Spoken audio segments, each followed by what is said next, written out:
Welcome to Live from Plato's Cave. I am Mario V. This is episode 37, Technics and Time with Daniel Ross. On the 8th of August, our guest today will deliver this year's Bernard Stiegler Memorial Lecture. It's called Too Soon, Too Late, and it's not too late to sign up for this online event. It's free and the link is in the bio. I hope to see you there. In the introductions of all the episodes so far, I've said a lot about Plato's allegory of the cave. Whatever you think about the possibility of exiting the cave towards the eternal and natural world at the surface, there are two fundamental observations we can make about the prisoners in the cave. They live in an artificial environment, which means the human condition is a technical condition. And they live in time. To be means to be temporal. It means to have yesterday, today and tomorrow. But what is the relationship between these two observations about our life? It's clear that the technical condition is subject to change. What technology means? It changes all the time, and it changes very rapidly in our age. But what else can we say about techniques and time? Well, this happens to be the title of what I regard as one of the most important philosophical works that was written during my lifetime, at least so far. I'm speaking for the second time with Daniel Ross, who is an expert on the philosophy of Bernard Stiegler and the translator of many of his books from French to English. We spoke before in episode 15 and I discussed Stiegler's work as well in episodes 10 and 11. Daniel Ross is the author of Violent Democracy and Psychopolitical Anaphylaxis, Steps Towards a Metacosmics.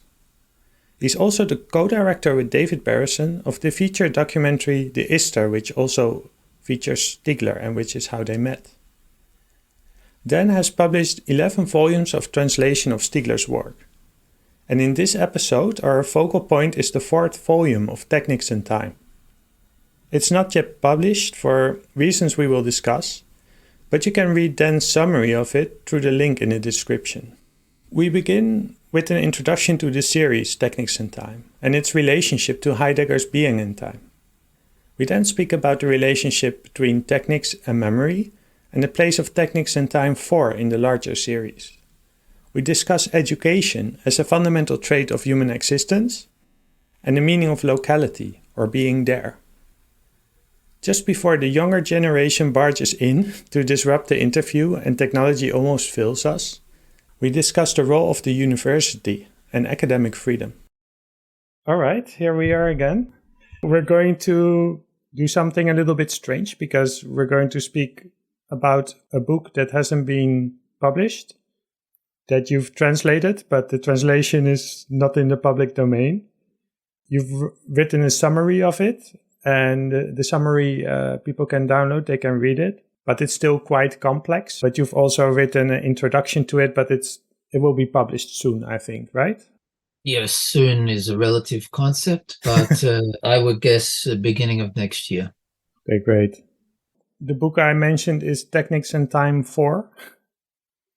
Yeah, it's a little bit difficult to think about how to introduce that, and we've done some previous episodes about that, but yeah, maybe just start with the title. Why did Stiegler call this series of works Technics and Time?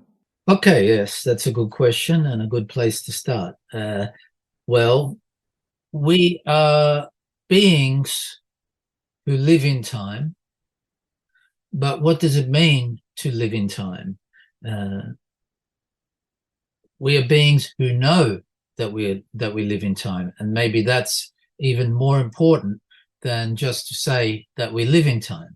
How do we know that we live in time? Well, firstly, because we can see the second hand of the clock ticking over, and so this gives us a sense that we are in time, and we can think, well, we don't need to have a clock to feel that we are in time. But are we so sure about that? Are we so sure that if we didn't have a clock of some kind or another, that we would still think that we live in time. And if we generalize from that question, we can ask, well, what is a clock? In its most abstract sense, a clock is something that shows us that we are in time. And we could say that every artifact that we produce shows us time. If we look at our phone and we see photos that are stored in that phone, then we see time. If we pick up the Bible and we read what was written there about Jesus Christ, then we have a sense of time. And if we pick up a stone tool that we find on the ground from 1,000,000 years ago, then that is a clock. And so what Stiegler wants to say is that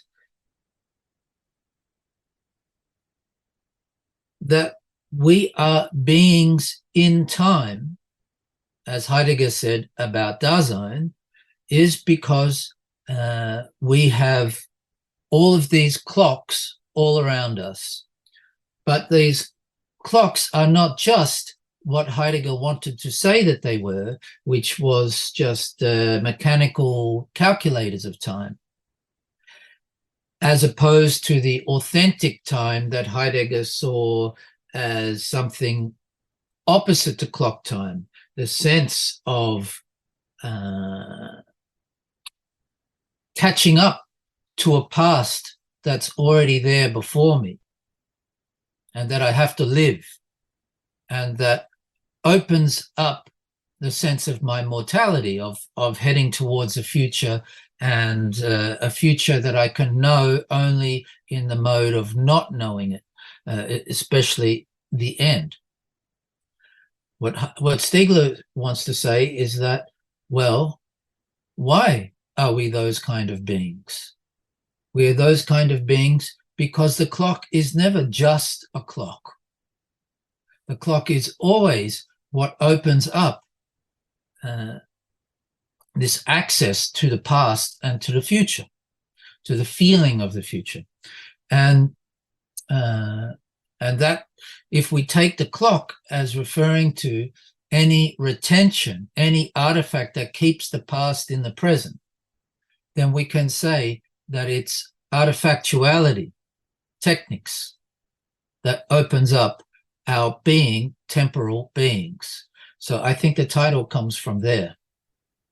And it kind of mimics being and time, and in this way is, I guess, a statement on being and time just by the title, saying what matters is technics and time. Exactly, yes. Yeah. And that where what Heidegger wants to say is that what is forgotten in the history of philosophy is the question of being that he wants to ask.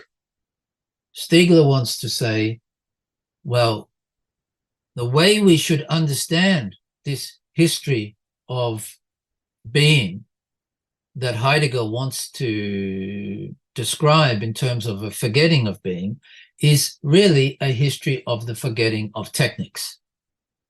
That this is the real forgotten, repressed question in technical history, and for a reason that we can understand. Because if we are beings in time because of techniques, this is something that you can easily not know at a time when techniques changes very, very slowly. And when all of the main concepts of philosophy and ideas in philosophy arise at a time when there was not a sense of being historical creatures who are existing in a changing time, then technics seems like it's only a side issue, not the main question. And it becomes possible to make a distinction between those things that are eternal and those things that change. Mm-hmm. But today, we can know that nothing is eternal and everything is involved in a process of change. And we can know that, but we mostly try to think about it with concepts that come from the time when we made this opposition. And this causes a problem in our ability to really think about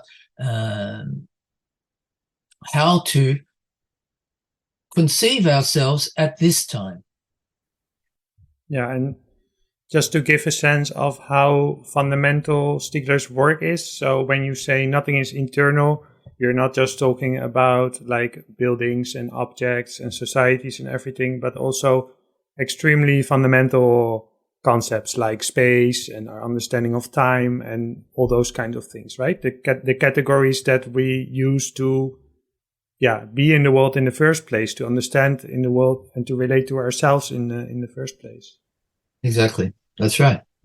The history of metaphysics is what Heidegger called it. Mm-hmm. Yeah. Technics and time, at least the thing that I got from Technics and Time that for me changed a lot, because I was really into Heidegger at the time, and I had read a lot of critiques of Heidegger as well, but I thought, okay, everyone can add something, but it wasn't really fundamental. But Stiegler makes an extremely fundamental point about technology, because Heidegger also writes about techniques, of course, but he sees it mainly as a danger, but at the same time as kind of a crisis, in the sense that it's a danger, but it's also the way of revealing. But still, it's kind of a barrier to our relationship, to our possibility of authenticity. But Stiegler says, but what Heidegger didn't see is that the only way that we can speak about the non-lived past in the first place is because of techniques. So it's am I saying this correctly, more or less? Yes. Yeah. Yes. So we're fundamentally technical. Yes, and as I think I said in the previous episode, we are from the beginning, because if we ask, when do we start? When is the beginning of us? Or to put it in the terms of Georges Bataille, when do we find somebody in the past that we can recognize and say, yes, this is a being like us? Whatever time we put that, whatever being we identify, whether it's Homo sapiens sapiens or some previous hominin, an ancestor of ours, that being is already technical. And that means that its organs, and in particular its brain, but not only its brain, its hands and so on, are already a product of a very, very slow co-evolution between tools and bodies and brains, to the point that at a pace that's so slow that you can't identify what is the driver of the process. But in any case, the outcome is that from the beginning, we are already technical. From the moment we exist, we are already technical beings. I just started watching this show on Apple TV. It's called See. Have you heard of it by any chance? No. I just had to, because I was preparing for this conversation, and I started watching it yesterday with my wife. It's about a post-apocalyptic world in which, I guess, climate crisis has destroyed civilization, and there's some people left. It's probably hundreds of years in the future, but they've lost the ability to see. And even to speak of vision is heretic. So they don't even remember the possibility of vision. So the first thing that was interesting to me is that how they still have a society and they move around in the world, but a lot of it is organized by touch. So they have a village, but there's like a thread hanging over you with some things hanging down, and you feel a lot. If you walk there, you feel you're on the right path because you walk there. They have a different technology, and it's very much related to like a function or an organ, like vision. So the story begins, I just watched the first episode, with some children that are born and they have the ability to see. And they discover, so first of all, their world is completely different. And they discover a case with books. So they can read, because obviously there are books lying around from our civilization. Only the people there cannot read them. Yeah, it just made me think about, we put a value on books, for instance, for transmitting knowledge. But yeah, books only make sense in this way because we can see. Yes, well, when we talk about techniques for Stiegler, as we already said, it's about time. But what does that mean? It means that most importantly, it's a question of memory. All technology has a relationship to memory. What is memory? In the history of the universe, things unfold according to the laws of physics. And the laws of physics have many different sides to them, and there are many different laws. But when we observe the overall tendency, we see that there is this thing that's called the second law of thermodynamics, which means that the past tends to be erased over time. And this is a characteristic that is understood probabilistically, but when we're talking about such gigantic numbers of interactions of molecules and so on, then it's completely irreversible. And so from the moment that we understand this, we talk about the arrow of time as indicating that irreversibility. And it's not that just when we made this discovery after the invention of the steam engine that we had a sense of that. We had a sense of it long before the second law of thermodynamics was formulated. The whole idea of ashes to ashes, dust to dust, is a kind of recognition of the second law of thermodynamics in other terms. Nevertheless, when it's formulated, it makes a difference. At some point, in one place that we know ever in the universe, something happened that seems to go against that law. It can't go against it. It's not possible to go against it. But in a local way, it is possible. In a temporally local way, that is for a finite amount of time, even though it's open-ended, and in a local space, it's possible for something to happen that we call life. And what is life? Life is something that seems to go against that law of thermodynamics because it keeps its properties over time instead of erasing them. And in keeping those properties, it complexifies instead of simplifying. This is already a kind of memory. And at a certain point in that history, we have the evolution of the nervous system, which again is a way of keeping the past instead of erasing it. And in the program that you're talking about, what they do is find an archive which itself is temporary and which can be forgotten and lost. But if it's not completely lost, then it can be rediscovered.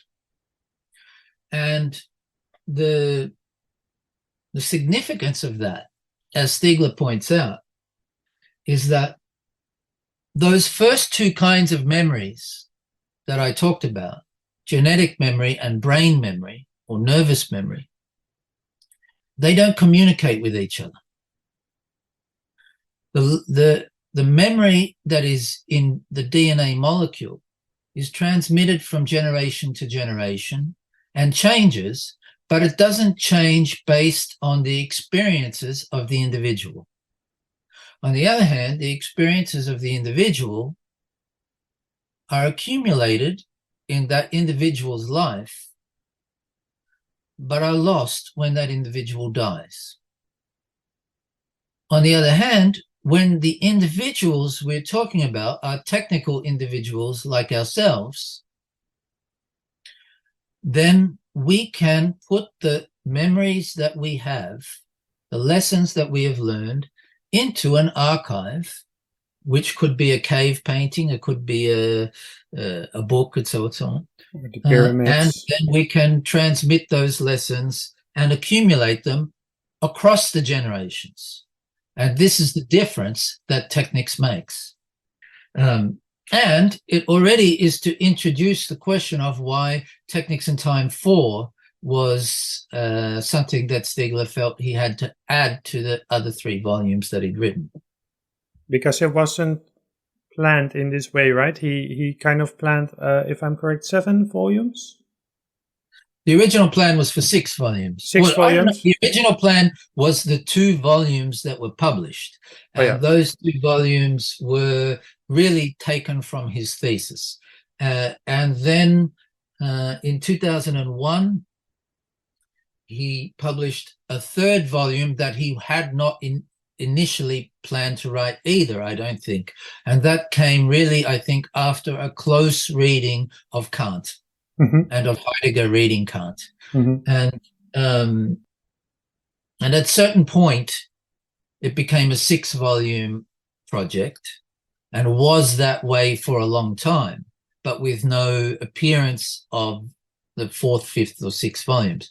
And then in 2017, he circulated a file to some people, including me, which was a new 4th volume, so that the other 3 volumes that were to come were pushed back to being 5th, 6th, and 7th volume. Yeah, this to me makes Stiegler very interesting as a philosopher, because he, as we discussed, his work is very fundamental. But then Technics in Time 4 starts with it starts with 9/11, it starts with the election of Trump. It starts with the IPCC report, which is kind of ironic because it was, if he wrote it in 2017, there will be no final warning. We've had a lot of final warnings. We're getting them every day. I mean, we're talking now, it was, I think last week was the hottest week on record ever recorded, speaking about recording, right? In the Netherlands, we had the heaviest summer storm ever recorded. There seems to be a lot of things happening in the Earth's biosphere at this moment. And what can you say about the fact that if such an important philosopher who's doing such fundamental work is publishing a work which is directly responding to the crisis that we're in at the moment? Last time you mentioned he even wrote a book about Greta Thunberg, which is, it's no one can read it except you. And but so then we're talking about Technics in Time 4, and I think a lot of people are speaking about Technics in Time 1. Stiegler is quite well known at the moment.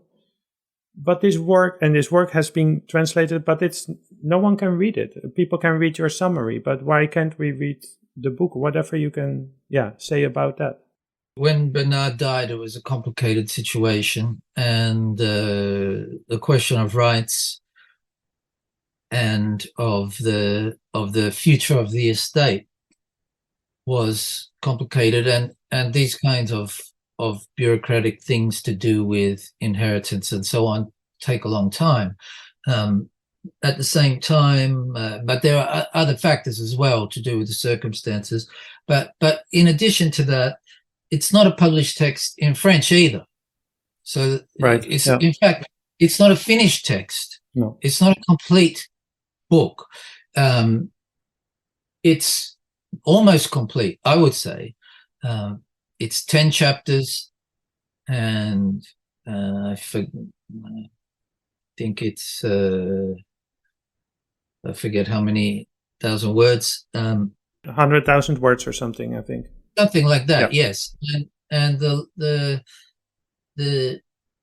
but the last chapter has a lot of typos in it, and this is a feature of the way that Stiegler would write. That he would write very fast and make a lot of typos first, and then go back and fix them. So for sure, even from that perspective, the last chapter was never finished. So the first question is why, if he circulated the manuscript in 2017, he himself didn't publish the book before he died in 2020. He had 3 years. So yeah, and he planned also books after that, right? So yeah, many books. he also refers in Technics in Time 4 to books that he will write afterwards. And in many of his books, he refers to many books. So that it's means a feature of his writing that he's got at least, and a dozen or more than a dozen books that he's announcing, but he doesn't write all of them. And but the difference is, in this case, he sent a manuscript, and so I think the fact that he did that but he didn't publish it means that it wasn't finished. And in fact, he would say in emails and so on and in person that he was going back to that text. So it's for sure not a final book. So its status is ambiguous in that sense. But the problem is that it's not going to get any more final than what it is now. And so for me, it was a book that should be readable by people, and that's the reason that I translated. But it also, a final problem that it has is that it has many images that he's just dragged off the internet and without permissions, etc., etc. And so, but the images are important to that book, and so it's not clear what is possible or what is not possible. I think we just have to say maybe one day, but at the moment, if people want it, they got to come to me, and if they want it in English, and see if I give it to them. Yeah, and they can read your 10,000 word summary of it as well. That's right. Too. And maybe it was just a tribute to Being and Time, which is also not a finished book, right? Yes, and to tell you the truth, I also have files of some of the other volumes to come later, but those were not written in 2017. Those were written much, much earlier, and would undoubtedly have been rewritten a lot if he ever did publish them. Nevertheless, they exist, and it's his important book. So well, I'm very happy we can speak about it now. So how you described it before is that on Earth, life, the only life that we know, we exist in an extended critical situation. So I keep having this image of a panda who needs to keep eating bamboo all day, or a cheetah who needs to hunt all day. So you have to take care of yourself, of your children, everything like that. You have to take care of your environment. So we're even without Technics, life is already in an extended critical situation, right? So what changes when Technics comes into the picture? Okay, well, first we should say extended critical situation is a phrase that comes from Giuseppe Longo and the people that he wrote with or writes with. And this comes from his attempt to try, he's a scientist, to try to think about this question of what Schrödinger called negative entropy, and to ask how to conceive this, because there's many ways that people have tried to understand this, and there's all kinds of confusions and contradictions and uncertainties about this notion. Everybody can have a general idea that what life does is a kind of postponement of entropy. If we see the flow of the becoming of the universe as entropy, then life is like a counterflow, an eddy in the river that flows in the opposite direction until it's swept down river along with everything else eventually. But how should we conceive what's really going on here, and can we really understand it scientifically? This is Longo's question. And one of the problems is that we use words like order and disorder, and then we can get into all kinds of confusions, because lots of things look like order or are order, or what does order mean? It depends on your perspective what order is. Yes, and does it have a scientific meaning? We're much better if we're not talking about order, but we're talking about organization. And what then does organization mean? It means the way in which the parts are related. And when Longo was trying to think about this question and how to study it scientifically, he thought about the idea that you can count the complexity of an organism in some way. You can count it in terms of parts. And then if you can count it, you can start to mathematize it. So you can look at an organism and divide it into countable parts, how many organs it's got and things like that. I'm simplifying what he did, but the point was to not to assume that it's mathematizable, because that's the last thing that Longo wants to do, but to raise the question, if we can find a way of counting in relation to organisms, even if it's quite an artificial way, in order to then say, yes, we can mathematize negative entropy in some way. However, that wasn't enough. The situation is more complex than that, because we are not static. We are a process that's always undergoing change, and that doesn't just maintain an organization in a frozen state. That organization is, as you say, is always in a constant state of crisis. And this is why he refers to the extended critical situation. To go to your question about what difference it makes, for the panda or the cheetah,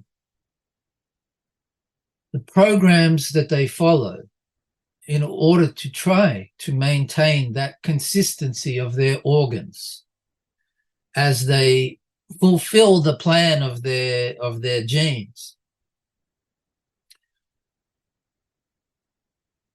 that program comes to them from their genes, combined with the possibility that some lessons can be learned along the way.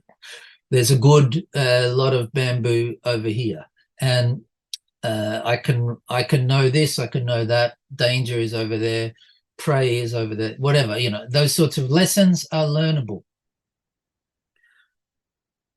But if, as I said before, the kind of beings that we are were technical from the outset, that what that means is that what we have to deal with is not just that the environment that we live in has accidental characteristics, surprises, problems that come to us, heavy storms, all sorts of things that can happen that we have to be able to cope with through those genetic and instinctual programs. In addition to that, and from the outset, we are the co-creators of our milieu, of our environment. And that means there's a new agent of instability in that environment. That new agent of instability is ourselves. And if we are that agent of instability, and if it's there from the outset, then for us, it was never enough to just follow genetic or instinctive programs. From the beginning of who we are, we always needed to find other ways of taking care of those inconstancies, infidelities, problems of the environment, which is why we have education. And what is education? Education is a way of transmitting programs of behavior, which means how you make selections about what to do, and of transforming those lessons by accumulating them, condensing them, and creating new lessons when those old lessons become obsolete, stale, and so on. So we are always a kind of creature that has to invent its way of living, which means it has to ask itself what it is to live, and which leads to many, many other questions. And that gives us ulcers. Do you know this book, Why Zebras Don't Have Ulcers? No. I haven't read it, but just the title. I mean, I just had to think about, well, the zebra only has to take care of itself and its offspring. We have to take care of the entire world and the world we created, and we have to transmit that knowledge as well to our children. So that's very stressful. So that's why we get ulcers. Yes, but you know that quite some years ago, the idea that ulcers are caused by stress was challenged by an Australian scientist who said that it was really a particular bacteria, and was criticized for it, and invented a medication and did what some scientists have done, but not very many. He made himself the first patient of this medication and cured his own ulcer in this way. And so now we know that ulcers probably have no connection with stress, but it's beside the point. Right. Yeah. So I worked in medical education for 13 years. I'm leaving now, but that's one. I still didn't pick up any medical knowledge. But they do speak in medical education. They speak a lot about lifelong learning. So in the sense that when you become a professional, when you get your degree as a doctor, that doesn't mean the learning stops, but you have to keep up with developments and everything like that. So I guess that's a pretty accurate description, right? Lifelong learning. We have to keep taking care of the system that we live in and the world that we create, the cities that we build. Yes, exactly. So, okay, but this is pretty much the human condition. So that's already, if this is a critical situation, if we are in a crisis, if in the sense that our life is a crisis because we know that at one point we die and we have to kind of fend that off as long as possible. But we're also in a crisis. We're in the polycrisis, people call it, the ecological crisis, biodiversity crisis, climate crisis, all those crises. So Stiegler wrote this work in the beginning, he mentions the IPCC reports. So what is it then, according to Stiegler, that makes this crisis different than what we had before, to such a degree that he needed to write an extra volume of Technics in Time? Well, there are several things, but let's focus on probably the main one.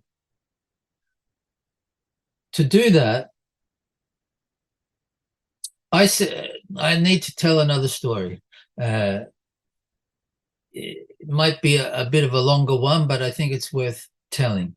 I said that we were technical from the outset. Stiegler says this by saying that there is a default of origin. The origin cannot be found. It's already there. It's already complicated at the beginning. But at the same time, he says that it's stretched across two moments. The moment when we begin to use techniques, which is, as I said, already a question of a new kind of memory. And the moment when we begin to use techniques in order to save our memory, or in order to add to our memory. And that begins, for instance, when we paint caves and so on. But the distance in time between these two moments is huge. It's much more than 1 million years ago when we first begin to shape stone tools. But it's only a matter of tens of thousands of years ago when we begin to create artifacts designed for the purposes of memory and dreaming.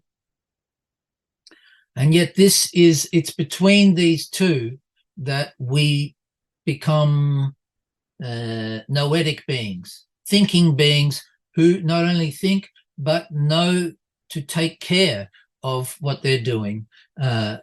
Because to know is also a question of being able to conserve the lessons that you have gained.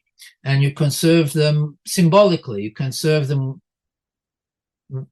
by deliberative memorial practices. And so this opens a history that Stiegler calls the history of grammatization. Grammatization means that you take something that was a temporal flow in time and you turn it into something that's spatial, and also where you break it into parts that are analyzable and reproducible. And so obviously the invention of writing and then alphabetical writing and then the printing press were very important parts in this history of grammatization. Grammatization is a way of deliberately keeping memory in things that are not alive.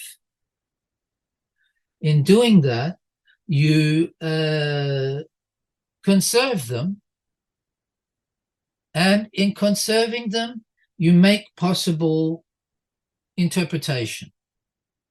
What is interpretation?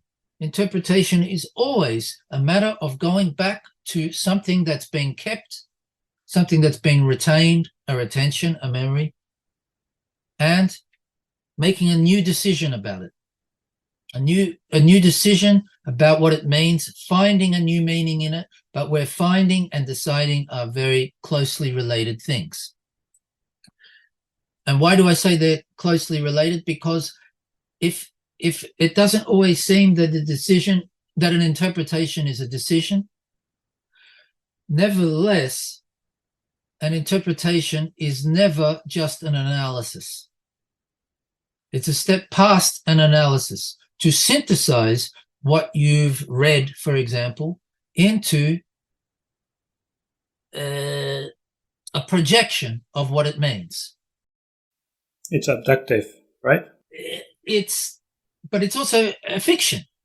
Yeah. So you create something new. Yes, you create something new.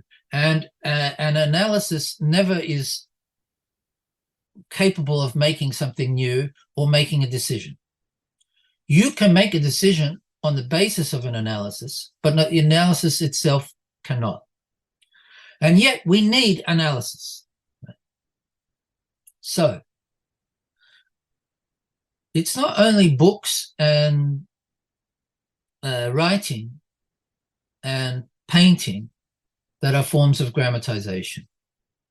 In the 19th century, a new kind of grammatization begins, the grammatization of gestures that are equipped with tools, such as weaving tools.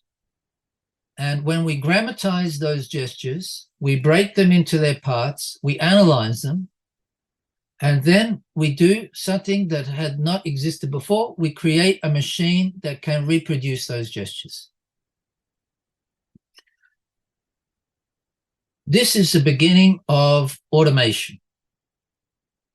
A machine that can do what we previously could do and can do it without us. And in doing it without us, it takes away the necessity of our interpretation. It becomes an automatic system. In taking away the necessity of our interpretation, it takes away, or tends to take away, the knowledge that we had about how to use those tools and how to interpret what we do with those tools in order to do something new with those tools.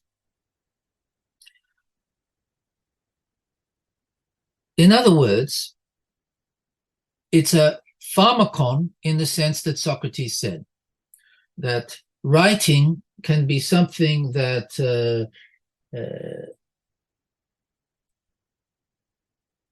can aid in our memory, or it can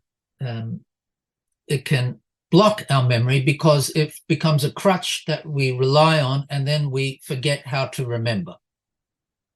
And this is true of knowledge in general.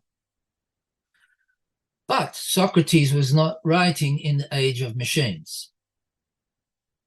Marx was writing in the age of machines, and Marx did say something about this question in the Grundrisse, in what's called the fragment on machines, where he understood that capitalism is a system that takes the knowledge that was in brains about how to use tools and programs it into the machines that he called fixed capital. Fixed meaning that it's taken away from the living process of memory and work. But again, that's not the end of the process.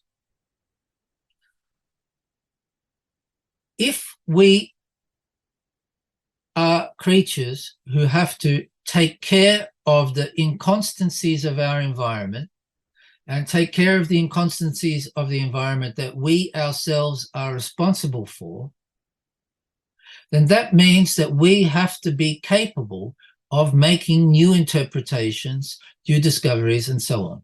In other words, we have to always double up in our repetition of that original lack of origin. We need to invent new tools, and then we need to invent new ways of living with those tools, having practices with those tools, recording those practices, transmitting them, and so on. What continues after Marx is a process that leads through analog technologies like television and eventually to computers, that in the end seems to take away all of that possibility of generating new interpretations. And for instance, even after Bernard, we see that this, after the death of Stiegler, we see the continuation of this process with something like ChatGPT, which sets off a new question for us, because it is a new inconstancy in our milieu that seems to take one step further, the possibility that we will lose the ability to think for ourselves as we delegate it to a machine. And this is why schools and universities are asking themselves the question of what should our relationship to this new accident that has befallen education be. And so what Stiegler is saying is, if this is a polycrisis, in the sense that we live in a system that contains many systems, and where systems are in relation to other systems, and where all of these systems, or many of these systems, are reaching their limits at the same time, because every system can only function within certain limits. The system of your organism can function within only certain limits of temperature, limits of fluid intake, energy intake, and so on. Many limits apply to that system, just like apply to a society or apply to a biosphere, an ecosystem, etc. They have a tolerance, but that tolerance has a limit. And when those limits are breached, there's only two choices. Either the system transforms into another kind of system, or it collapses. And it's not new for human systems to collapse. There's a book about it called Collapse.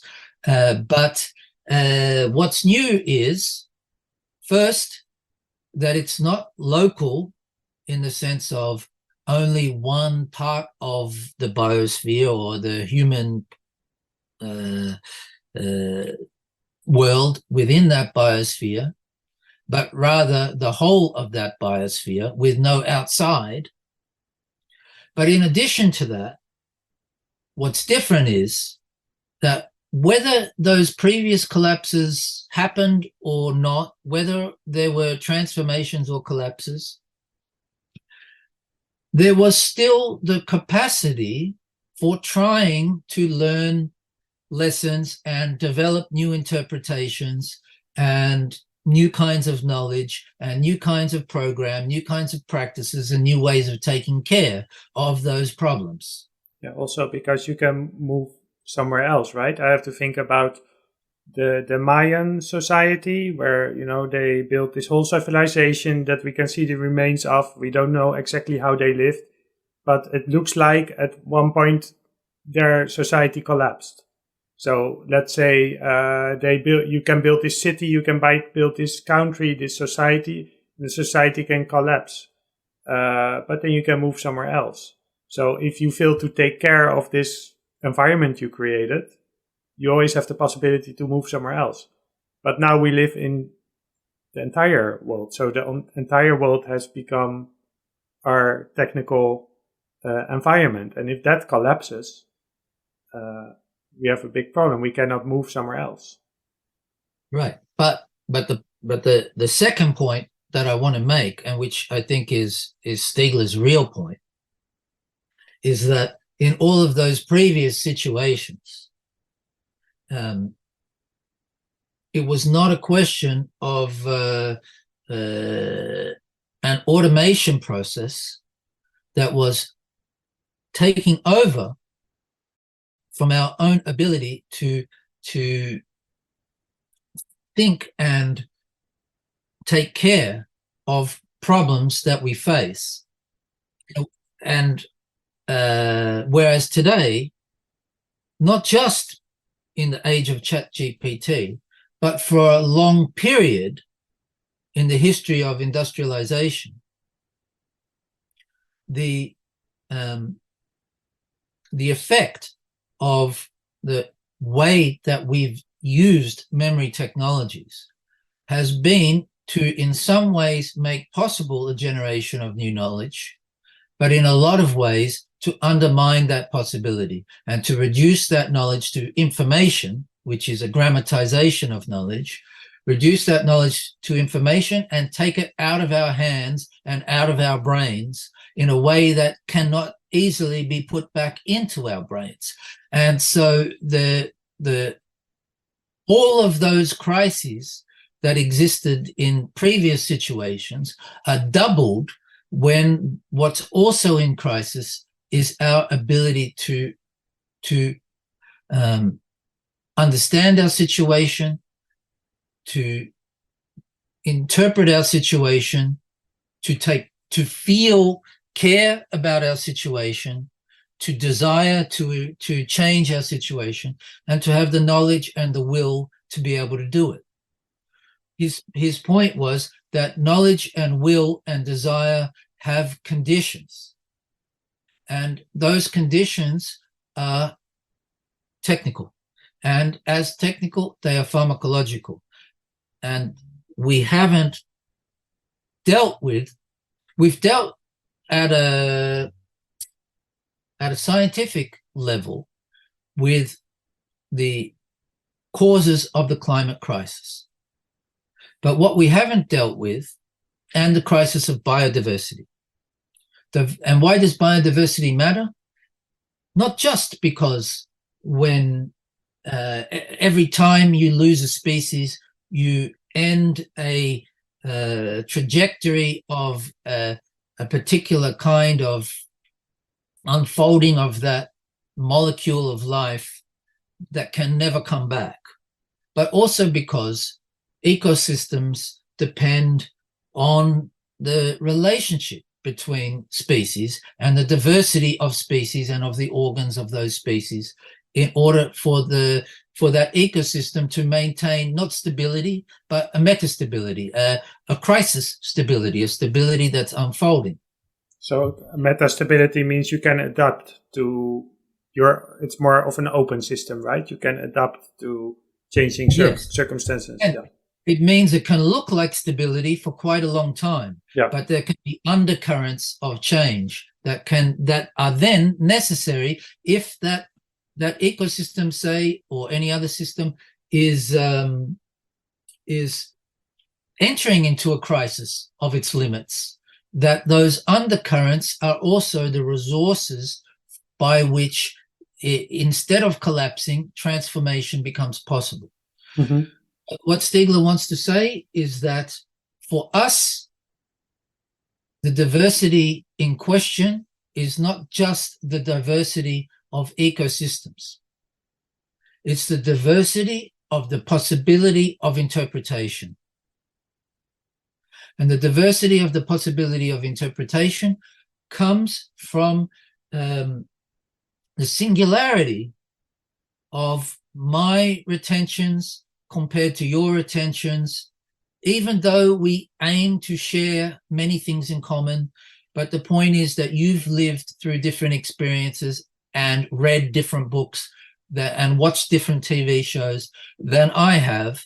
And therefore, when we draw on a common retentional past, we can find different interpretations from each other. This diversity, like the loss of biodiversity, is being lost in the noetic milieu that we create around ourselves with all of our retentional artifacts, all of our books, our movies, and so on. And if we lose that diversity, then again, we lose those undercurrents that mean that when we find ourselves in a serious crisis, it can turn out that something was building from long ago that just needed to be for the right conditions. And if we grab hold of it in the right way, then we will be able to transform into something new. But if all of our time is compressed into a very flat world and all of our singularity of existence tends to be standardized with each other, then our capacity to draw different interpretations from the past, not only different from the past, but different from each other, in order to then have a real argument with each other that then we can resolve into something, all of that is destroyed. And we find ourselves in a desert with no resources, and then we have no choice but to collapse. Right, and it's also a crisis of the imagination, because Just like someone who grew up in a city, never has been really to any nature, cannot imagine an alternative to living in a city. I guess one of the things that is eroded if our imagination, possibility to imagine other alternatives, other possible futures, is also conditioned by the technical environment. This technical environment also erodes this possibility of imagining different futures, or at least if you imagine a different future, it doesn't make any sense to you or to the people around you. Yes, and that's very true. And that's what he argued in Technics and Time 3, where he wanted to have a critique of Immanuel Kant, precisely on the grounds that Kant thought that the schematisms of the imagination were just eternal. And it's strange that somebody like Adorno, who wants to have a Marxist critique of the culture industry, relies on this idea that the imagination has eternal conditions, which is to say that it's natural. Whereas what Stiegler wants to show is that no, all of our imagination is a projection from out of those retentional accumulations that have a history, and a history that's based on the changing kinds of retention that characterize human life in different times and different places, which is the history of grammatization. The history of grammatization then is not just a history of memory, but of imagination and the possibility of projecting a future. And that also means that when I say that, for instance, automation destroys the conditions of, or in the way that we've deployed it, destroys the conditions of education and therefore of knowledge and of will and desire and imagination, that doesn't mean that prior to that, education was just a natural process. Education always had technical conditions. And it also doesn't mean that education in the history of industrialization was always just a matter of producing laborers and creatures that, or people who were designed for production and nothing else. The history of education is much more complicated than that, and including the history of education in industrialization, which after all is the only period when mass education becomes standard. Yeah. Can you compare education? So if on like a micro level, you're speaking about interpretation. There's always interpretation, and interpretation always involves creating something new, creating new possibilities, imagination. Is education, can it become, is it that on a larger scale, like the ability of new generations to interpret the world? So we transmit, we have. So I always find this schema by Gert Bista useful, where he says in education you learn, you qualify, so qualification. You just have to learn how to master like technologies and ways of doing and being in the world. But you also transmit the socialization, so the habits and the ways of doing and the kind of the orientation, also the moral values. And at the same time, you also have to be aware that this is a new individual who will live in a world that you yourself as an educator cannot imagine and will not live to see. So you also have to pay attention to their ability to respond to challenges and assignments of a world that we don't know yet what those assignments are. So yeah. Right. And that's a new situation, really. I mean, new in a long time scale. If you were born in ancient Greece, you don't have to be educated for a changing world that you can't understand, blah, blah, blah. The world's not changing that fast. And when we say changing, what is the main way that we mean by changing? The speed of the change of the process of grammatization.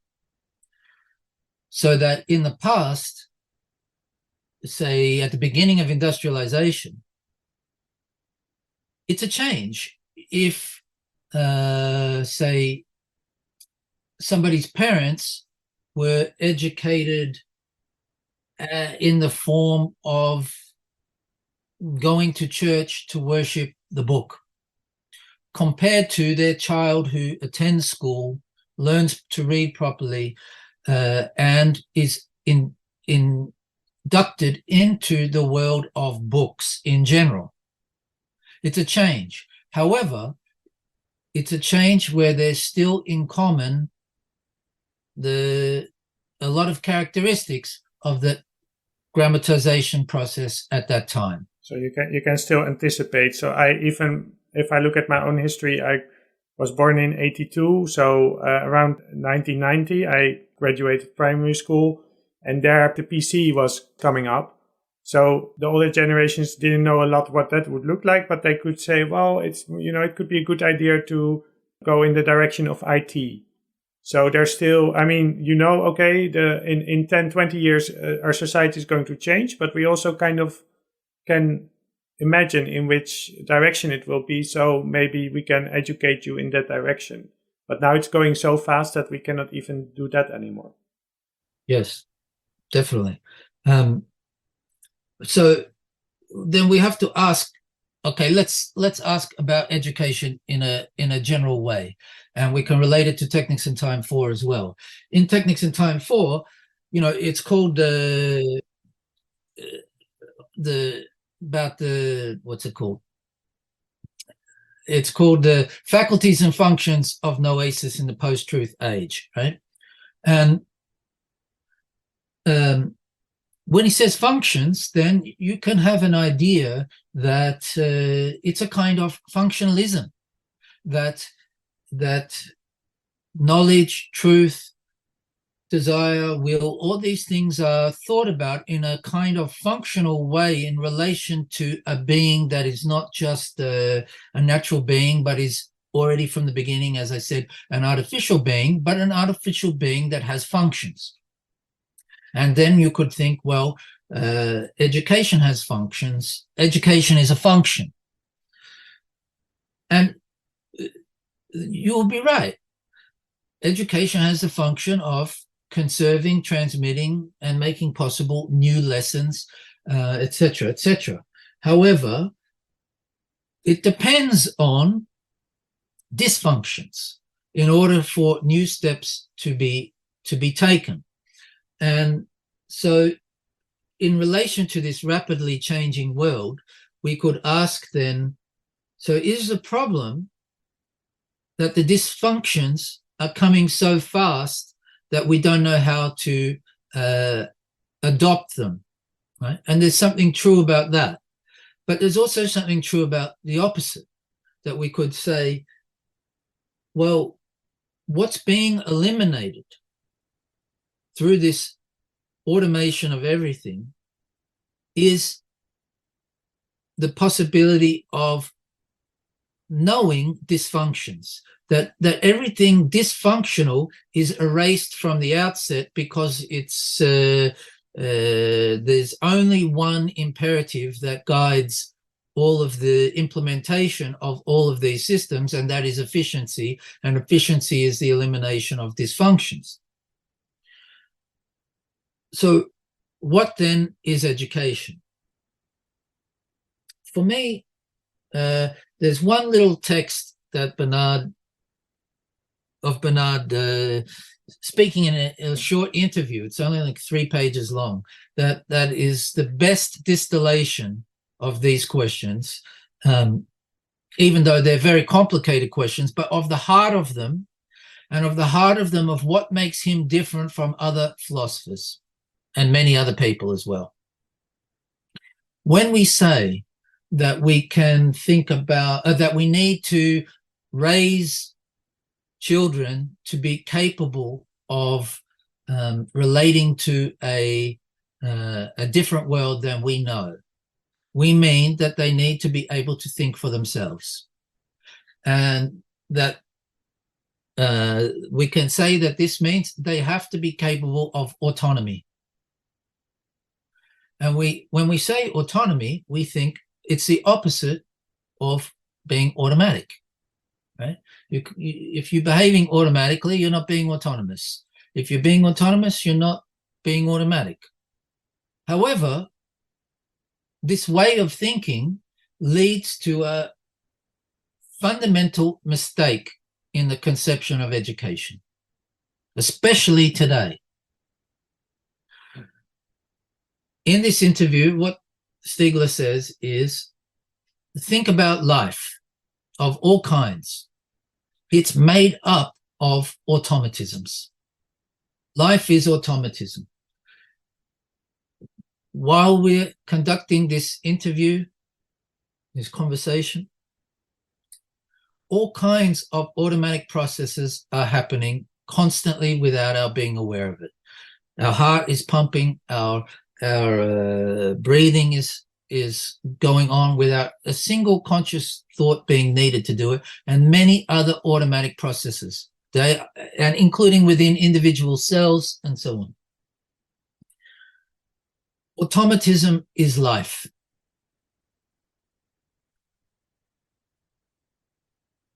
But what about exosomatic life? What about technical life? In technical life, too, we need automatisms. And we need to acquire automatisms that are not natural. Why? I said before that what interpretation is the ability to draw something new from retentions that you have in your brain or in a book or wherever. What makes you have that ability? What makes you have that ability to interpret retentions is the ability to pay attention to retentions. We do not naturally want to pay attention. To be able to pay attention is something that has to be cultivated. It's the first thing that we have to cultivate before we can lead to other kinds of education. The ability to pay attention itself involves the cultivation of automatisms, the ability to sit still and so on. The ability, if you're learning the piano, to play, do your scales in an automatic way, but one that requires you paying attention to what you're doing, to be able to learn that, to read the music.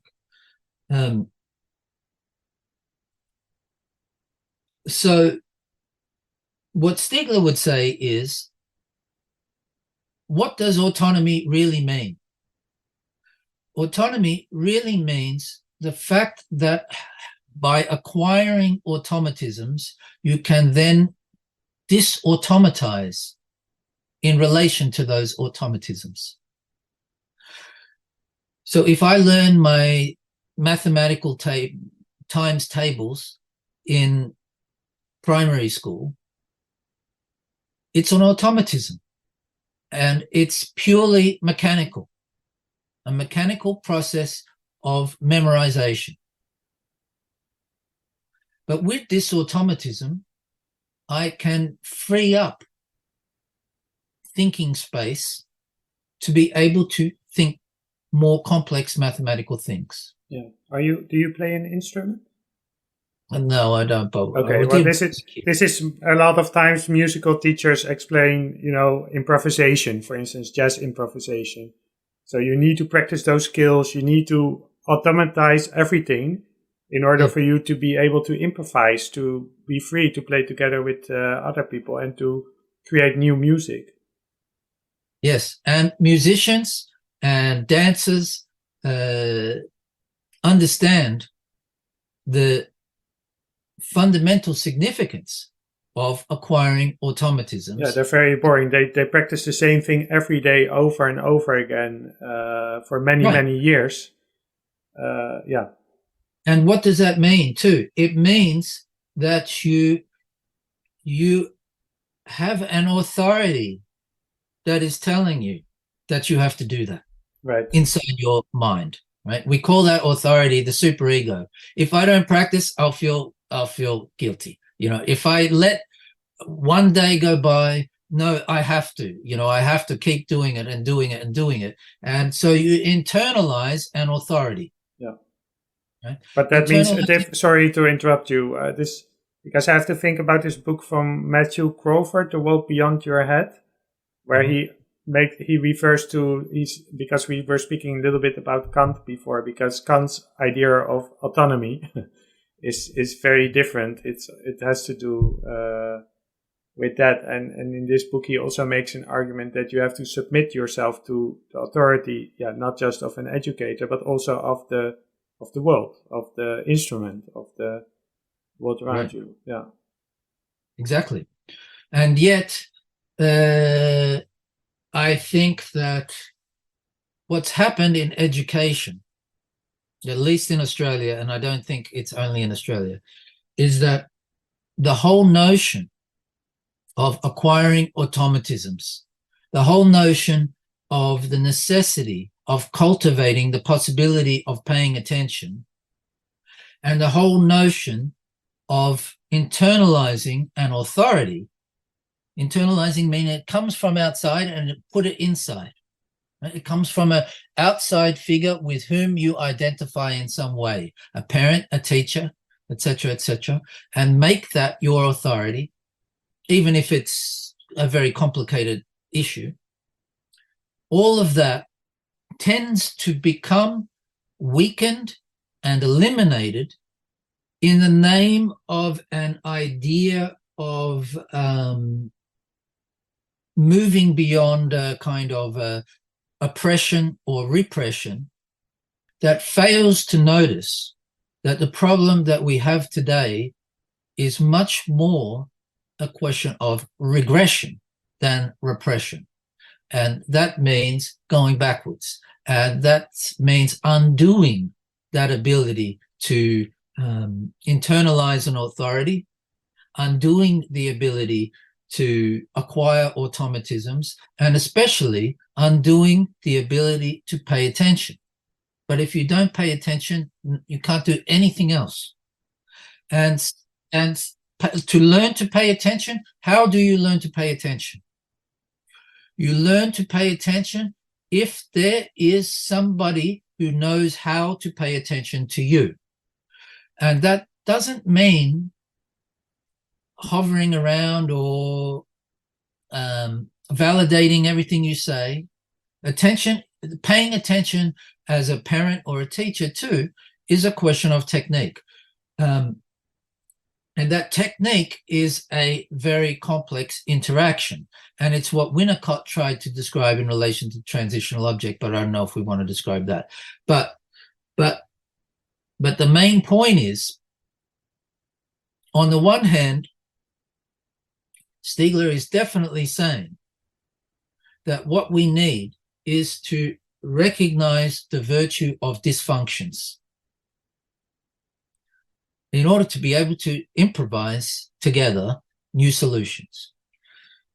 But on the other hand, what he's also saying, and which differentiates him from many other people, I think, is that it's absolutely a lost cause if we don't remember that we have to find ways of renewing our ability to cultivate attention in young people through cultivating attention, cultivating the possibility of acquiring automatisms, through acquiring automatisms and identifying, acquiring the internalization of authority that tells us what we must do, and through that internalization of authority, opening up the possibility of rebelling against that authority and disautomatizing ourselves in order to really compose something new. But then we have a real big problem in education, because what you're describing is asking a lot of the educators, paying attention to the student, and also tuning into what gets their attention, what keeps them being motivated, and keeping a balance between, skilled practice, automation. But these educators, they're a product of our education system, which has eroded the attention. So before even thinking about, because that's also one of the arguments Bista makes, we're focusing only on the students, we're only focusing on learning, but we should be focusing on the educators. So the educators need to cultivate their attention first of all, right? But this is, maybe it's comparable. The first educators are the parents. So what is the implication of that? Right, that's one of the images, right, in Stiegler's book, where I don't remember the image correctly, but it's like the parents are watching TV or something, and so the parents are glued to the screen and they don't pay attention to their child, and the child is looking at the camera. Yeah. Yes, and look, it's not at all a question of assigning blame. It's a question of understanding the unfolding of these processes and asking through a critique of these processes which is of the crisis of these processes, how to undo that crisis, for which we need reason. And that reason can't just come from the bottom end of the scale, from the parents and the teachers. They are the victims in this as well, which is what that drawing or that picture also means. It means that the parents are not taking their responsibility, but it also means that they are not responsible completely for this situation. And so Stiegler, he wanted to have, and he pushed hard to have in France 500 PhDs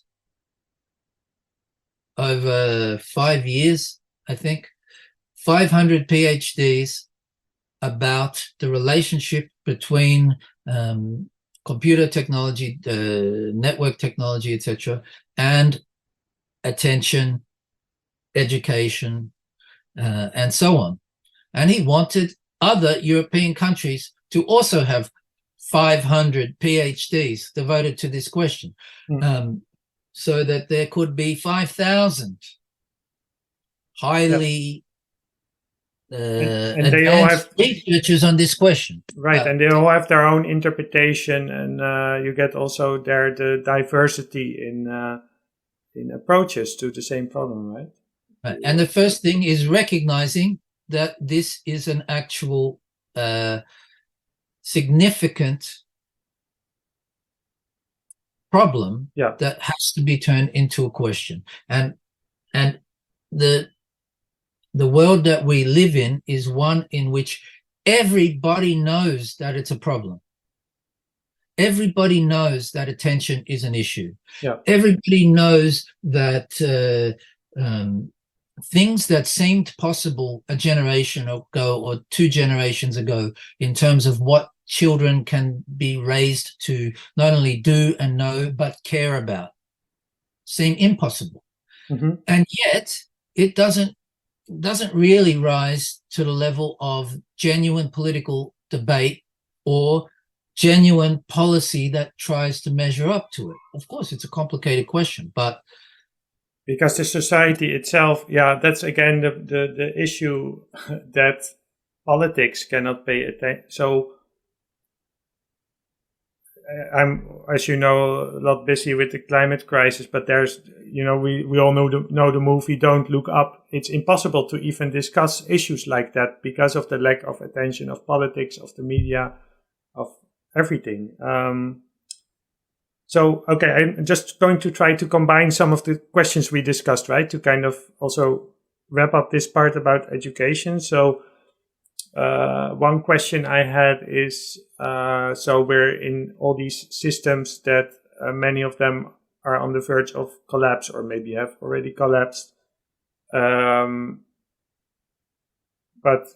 we're at a critical situation where we want transformation rather than collapse.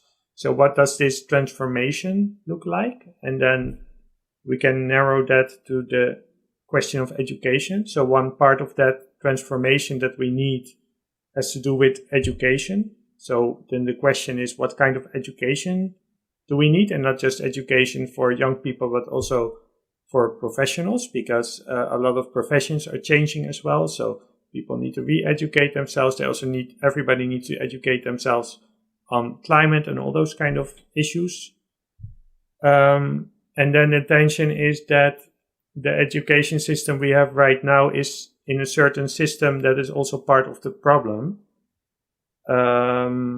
So we want to educate students to transform, to be able to do all those things, also challenge the system, also have all those dysfunctions. But the education system now is focused on teaching them how to adapt to the world. But if we live in an insane society in a way, then it's not good to teach them to adapt to that insane society. But it also creates problems that we also see, for instance, with students occupying their universities because those universities have fossil fuel sponsorships, for instance. So, is there anything? These are a lot of questions, but what are some of the ways forward in education that we can use to address this?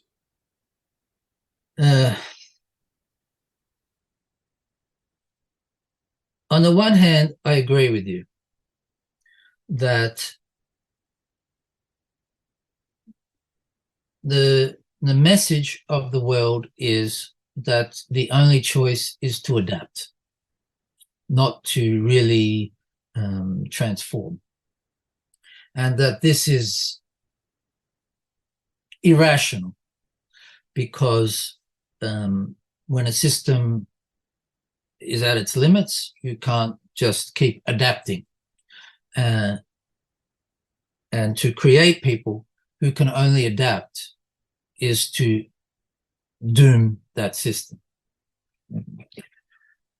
But when we say that we're trying to create people who are capable of transforming, the risk is that educators and theorists of education, specialists in education, turn that into something that is what I hate, and is what I was trying to get at, is we have to remember what makes education possible and what makes autonomy possible and what makes disautomatization possible.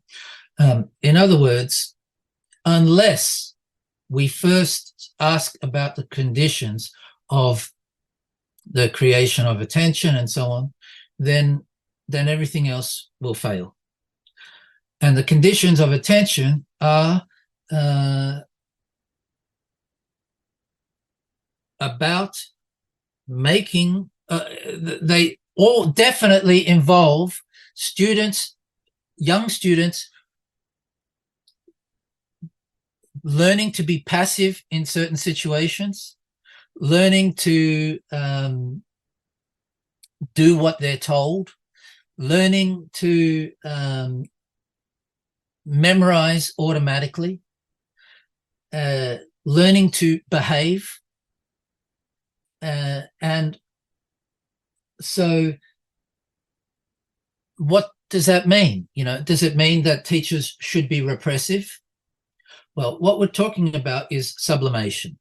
In other words, the idea that all of those energies that we have in us when we're a kid can be directed in a way that that as parents and educators we see needs to be a path that energy is directed into and concentrated in that direction. For that, you need to know how to have authority, right? And you need to generate that authority, the feeling of that authority in your child or your student.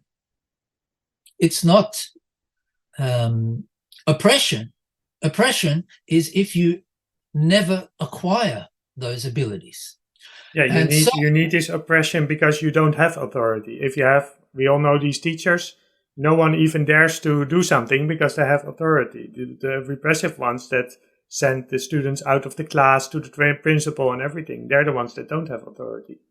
Right. So but we can't make a clear opposition either between sublimation and repression. What we can say is there's no sublimation that doesn't have some element of repression in it. We can't completely separate those things. And I'll give you an example. I said I don't play a musical instrument, but I'm involved in a performing arts school, a dancing school. And the main teacher at that school is a great teacher of small children, a really great teacher. And she can teach students who are younger than primary school age to do things in that primary school teachers can't dream is possible to get them to do. And what does that mean? It means that she knows how to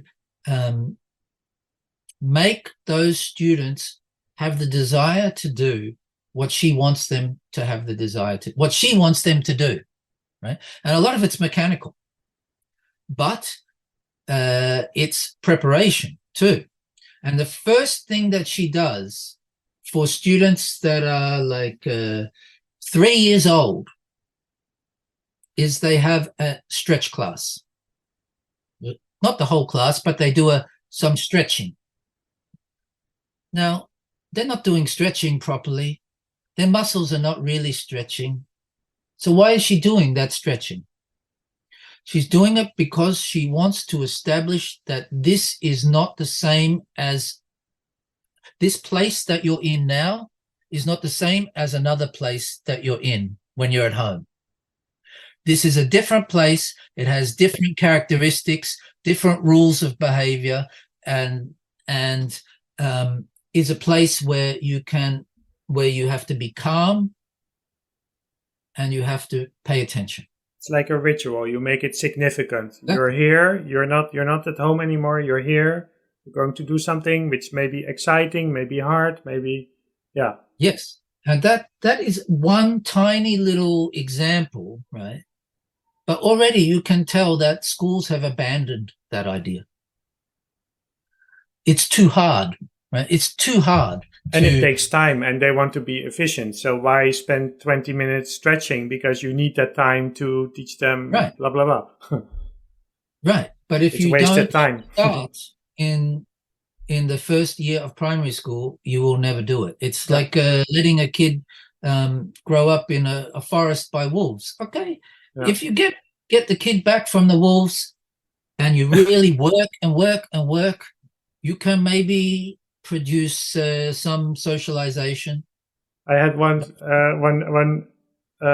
experience where I was teaching students in primary school philosophy. So I would go to the grades like 2, 3, 4, 5, 6, just one by one. And I had like 1 hour with each of them. And in some classes, we were, experimenting with what is time. So I would set the timer for 1 minute. First, they would talk for 1 minute to their friend. Then they would listen to music and look at the painting or something like that for 1 minute. And then be silent for 1 minute. And of course, the question is like, which is longer? And they wouldn't believe me that it was really 1 minute and everything like that.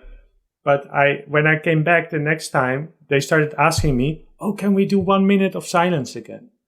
So I didn't even call it meditation or something like that, but they were craving so much, just 1 minute, not doing anything. Yes, things are much more possible than what people recognize as possible. But what makes something possible or not is technique. And So I had a timer there. That's the technique, right? You need different things. And in the example I gave, the only instrument was a floor. Yeah. That's the only instrument you need if you know what to do with that floor. And yet, the aim is not to produce robots, obviously. The aim is to make possible disautomatization when that is appropriate. And it also doesn't mean that the aim is to take away all technical relationships, as we just said. It involves a floor or a clock or whatever. But it does mean that we have to use judgments, which means we have to interpret situations in order to be able to make decisions. And in the case of education today, many of those judgments that we're making are completely wrong.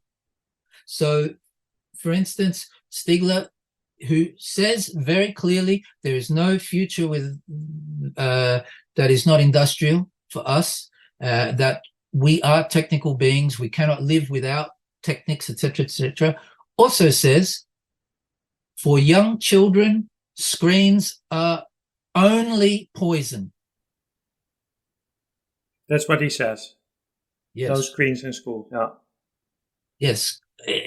Maybe he doesn't say that for all the way up to the end of secondary education. Yeah. But let's say primary education, I would say that probably for up until that time, or I don't know, I don't want to say exactly what year, but when you're developing a lot.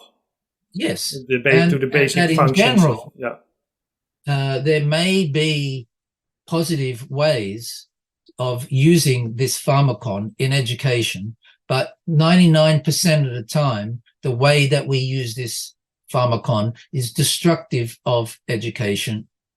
And he was saying that a lot before he was writing Technics and Time 4, in taking care of youth and the generations, as it's called in English.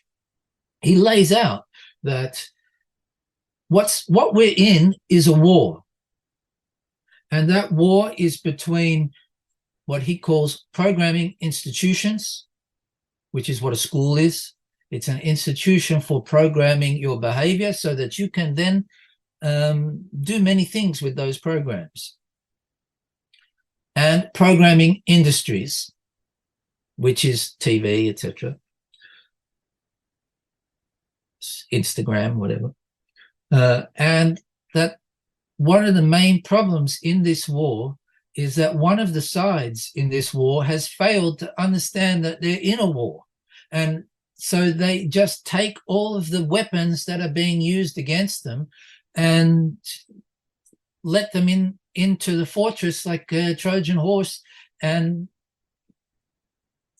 no matter how many years go on with the consequences of this being clear to see, somehow what he already was saying then continues to be the case today. Of course, there are counter movements, but the pressure and the thinking in education seems very much more to be constantly asserting the need to introduce as early as possible so as to learn to live with and how to blah, blah, blah. It's all garbage. If you haven't established the conditions of knowing and learning, then you're just destroying it. And you're destroying it in a way that means that later on, the window will have closed. Yeah, because they don't have the imagination gets lost, right? The being able to imagine to do anything other than sitting behind the screen. I mean, just going out in the forest for a walk. That's so boring. Why, you want to look your YouTube or something. Yeah. Well, it used to be that teachers and university professors would complain that they couldn't anymore. It used to be that people would read novels and books, but then they started to complain that you can't get them to read a novel or a book. They'll just watch the movie. They won't read the whole book. Reading's going out the window. But that's not what they complain about now.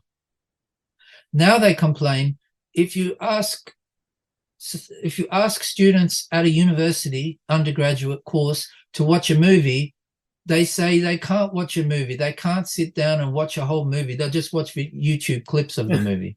Or they watch it at double speed. Yeah. And so, like I said, everybody knows. Yeah. And on the one hand, how you describe this, it seems very much related to the previous episode of this podcast, where we discussed The Natural Contract by Michel Serres. And Serres is also saying being there is getting rarer, and we're in a crisis there. But he describes, you're also talking about a war, but of course Serres describes this as a war with nature. We don't need to get into Serres, but I'm just interested in this notion of being there, and which of course relates to Heidegger as well. Dasein means literally there being, we are the being that is there. And an example of stretching at the beginning of a class is, I think, one way of being there. So attention, having attention for where you are is one way of being there. And we all know people, you're having a conversation with someone, you're sitting at a restaurant and they're looking at their phone, they're not there. So, the question is, how does Stiegler understand this being there in this locality? First, I want to say, because I just said about the reading and movies and YouTube clips, we have to think about ourselves here, because we are having a conversation about a book. And okay, we've got a good excuse because nobody can read the book. Yeah. But when you can say whatever we want. we have to acknowledge as well that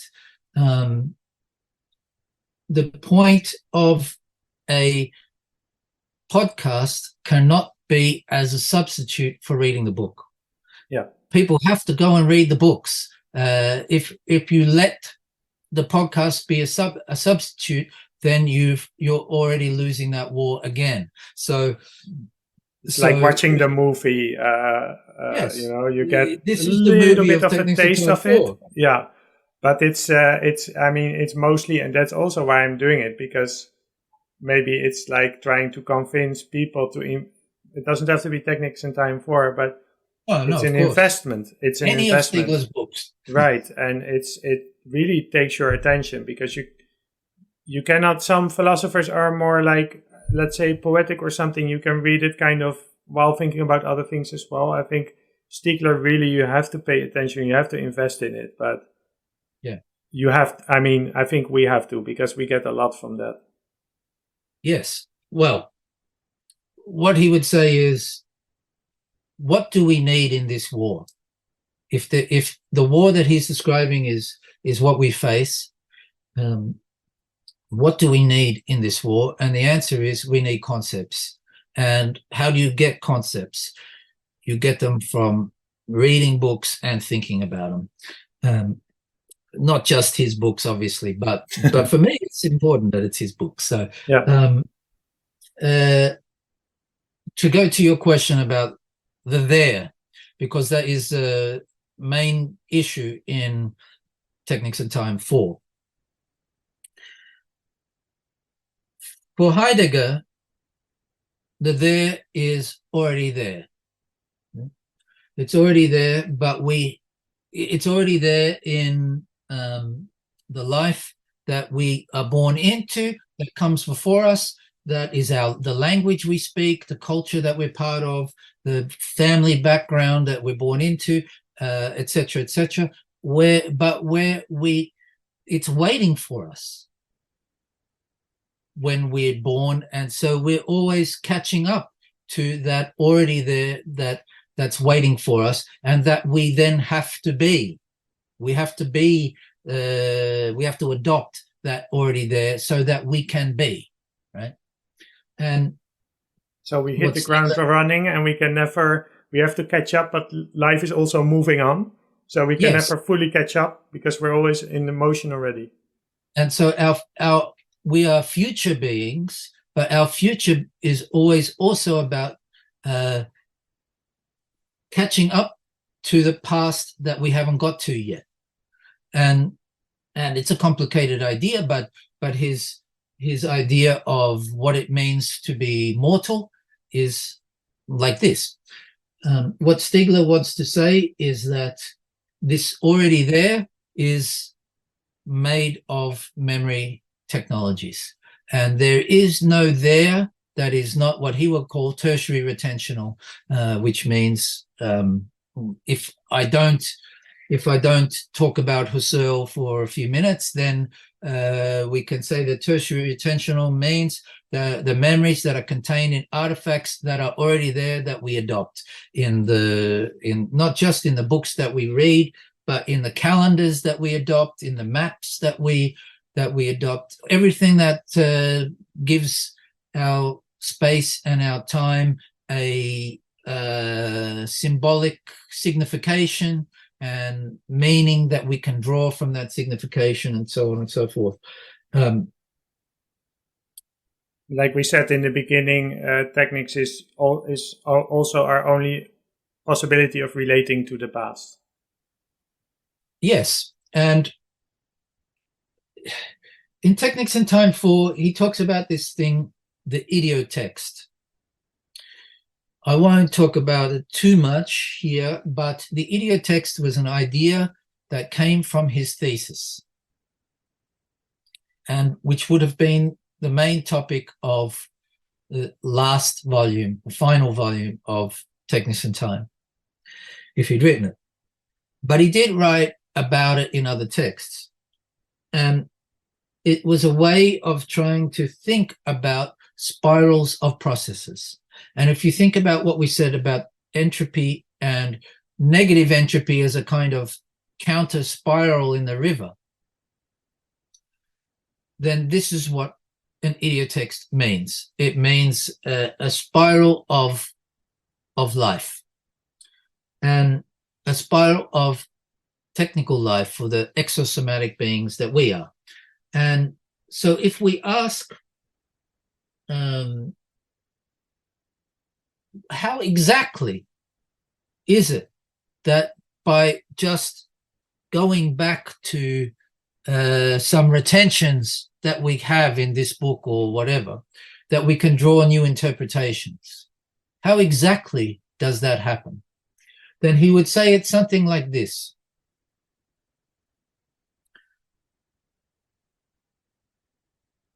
Let's take language as an example, even though it's not only about language at all. Language is only all of the uses of language that we make.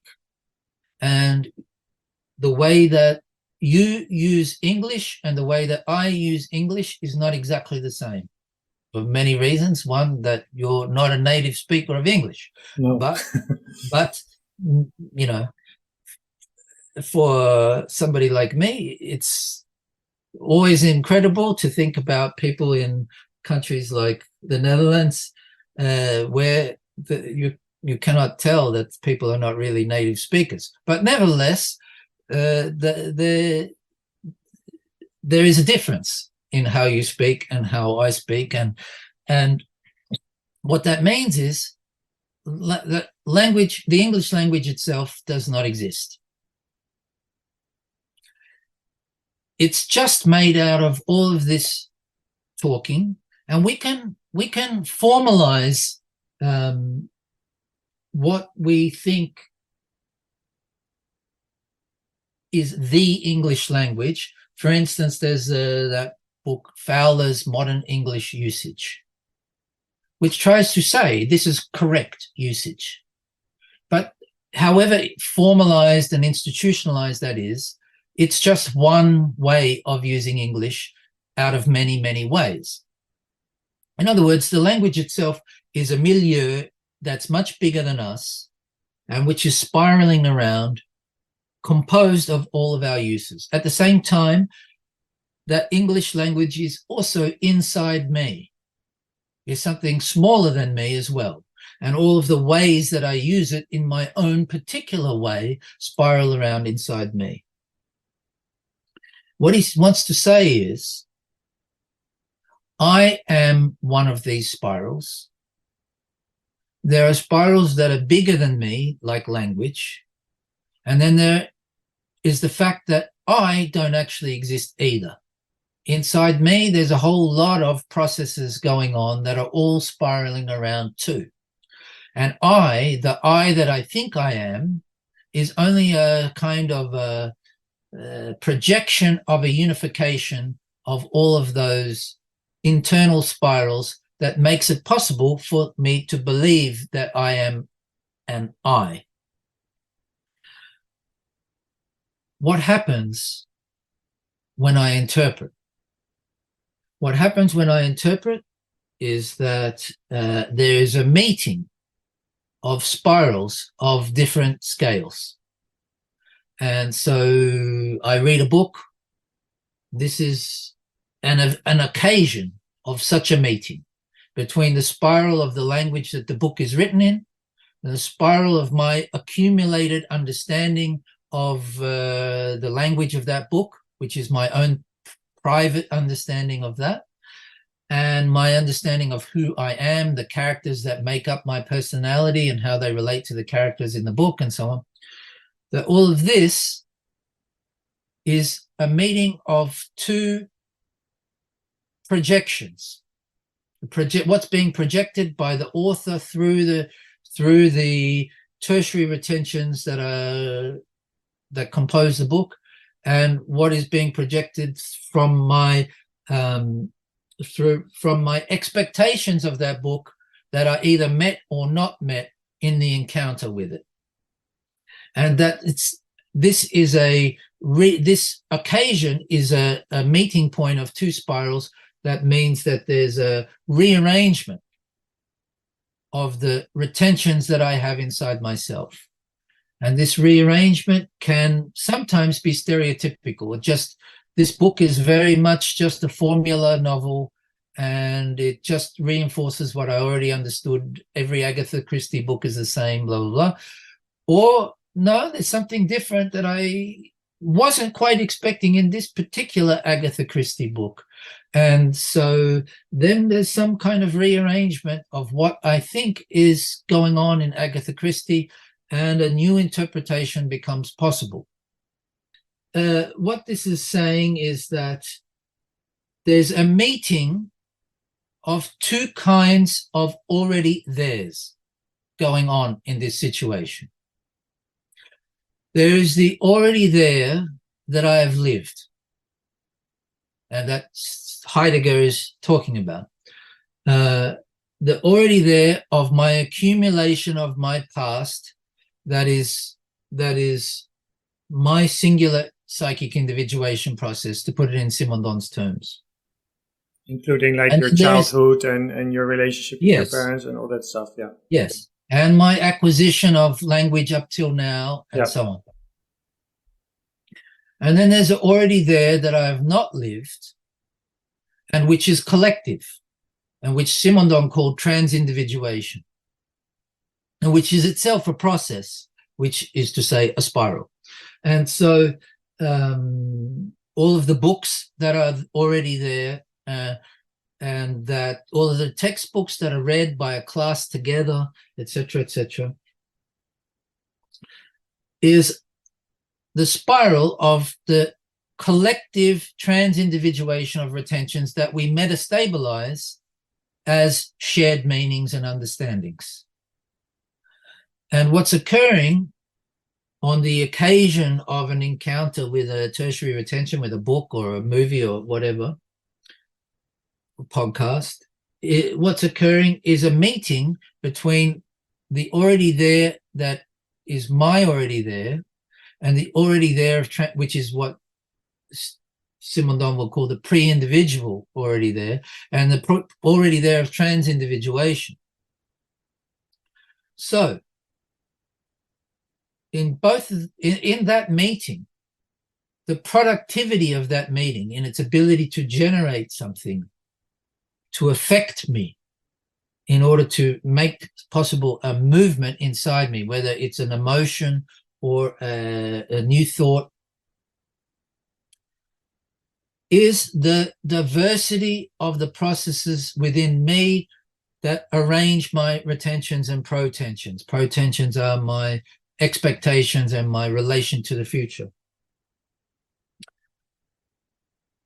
And the diversity of the trans-individuation process. And where that diversity is something that is not shallow, but deep and wide.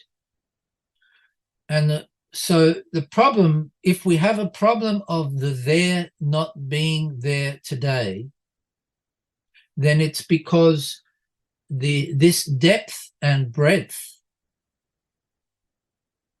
of the already there is being reduced to something shallow and narrow. And it's important to say then that it's not that before the there was there. In a way, the already there is never yet there. Why is it important to say that? I said at the beginning that we come out of a default of origin. That means that the origin was not there yet, right? And it's because it's not there yet that it keeps repeating itself. We keep finding ourselves in recurrences of this origin. The past keeps coming back. The ghosts of the past keep coming back and recurring. And so that sounds like a trauma, how you describe that. Yes, but it's a trauma that is also our potential. Yeah. Trauma is what we have to keep finding new ways to interpret and adopt. So if you say, well, why do we have to interpret? Why do we have to adopt? Precisely for that reason, because the there was never there yet. It was always that we had to project a there yet to come that we believed in, that we're on the way towards. And so even at, for instance, at the level of what is a nation? Or let's say, when is a nation? Think about after the collapse of the Kaiser that led to the Weimar Republic. The question would be, what will Germany be? Mm. And the communists declared, this is the starting point of the new Germany. And then the Social Democrats declared, no, we are making the proclamation now. So who was right? Well, you couldn't know who was right then. When could you know who was right? Could you say, okay, well, after 5 years, we know after World War I. So, oh, well, you know, it's we're up to 1920. It's the Weimar Republic. It's Social Democrats. The communists were wrong. But is it yet? Is it enough time that the there is there, that it's really the Weimar Republic? Or you could say, well, when 1933 comes along, you could see that this Weimar Republic that seemed metastable, it never really existed at all. It was just a kind of passing phenomenon, because the real movement was always just preparing itself and And the there that seemed to be there wasn't really there at all, because another there was on its way, and it came in 1933. Or you can then say, well, that's blah, blah, blah. In other words, the there is always on its way to being there. It's open. And that's It's why we have to project it. Yeah, it's right? never finished, and it also requires care, because it's not Right. just a place, And it's belief. there, it's stable, and belief, yeah. And the problem, so what Stiegler is saying is, if the problem is that the there is no longer there, and the same way that the epoch is no longer an epoch, that we no longer can grab hold of it, say our time is like this, Yeah. and know what to do. Orient ourselves in relation to this there, orient ourselves in relation to this epoch. If we can no longer do that, it's not because it was there before and now it's gone. It's because it was not there before, but we were capable of projecting that it was there. And now we've lost the ability to project it. Can I try to translate this to how I experienced my situation? Because for me, I never fully felt my there is the Netherlands, the country, the nation. I always felt more my there is, I'm an earthling. Maybe I would say, okay, maybe if I have to say one identity, I'm maybe European. But beyond that, I'm an earthling, not because I don't recognize how much being in the Netherlands has formed me, but because that's how I feel. And part of the reason behind the climate crisis is something that Carl Sagan and others already said in the 80s, is that we need a collective, nations working together, realizing we're on a shared planet, a shared problem. So I feel I'm in between somewhere, like, okay, I don't feel at home. I don't feel the Netherlands is my home. But collectively, I also recognize that what we need, also like in medicine, they're talking about planetary health and everything. Everything we do now has to relate to the there of the planet as a whole. And it's somewhere in between. And I think it's not just like a nostalgic feeling or a thing of identity, but very concretely, if we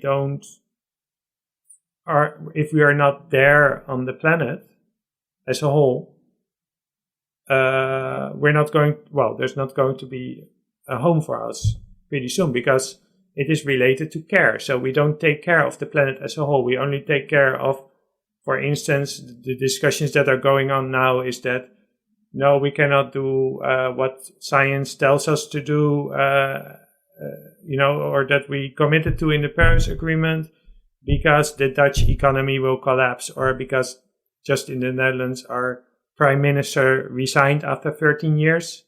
So everything is about that, and all the media appearances about the hottest day ever recorded and the hottest week ever recorded, and all that's out of the news. We're not paying attention to it anymore, because it's all about our country and our government and everything like that. And for people like me, that's very, almost, I feel like almost traumatic, in the sense that many people are now relating to the idea that, well, the planet as a whole is in a big crisis, but we're only focused on this local situation.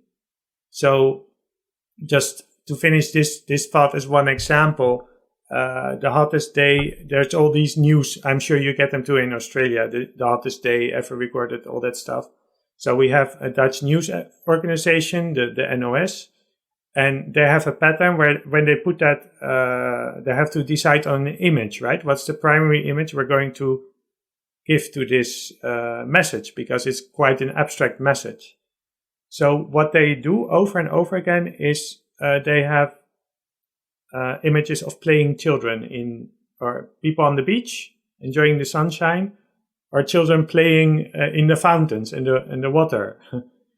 And a lot of people are upset about this, but other people don't understand why. It's because I also have relationship with people in Asia, like where my extended family, someone died because of all the heat there.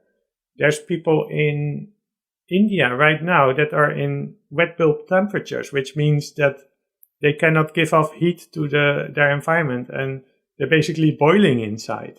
So for me, yeah, there's this, I don't know, I have this feeling it's somewhere in between there of just only care, because if you're there, you only care about this situation there. So yeah, can you make any sense of that?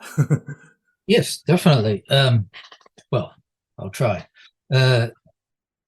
We have to ask the other side as well, I think, because it's a question.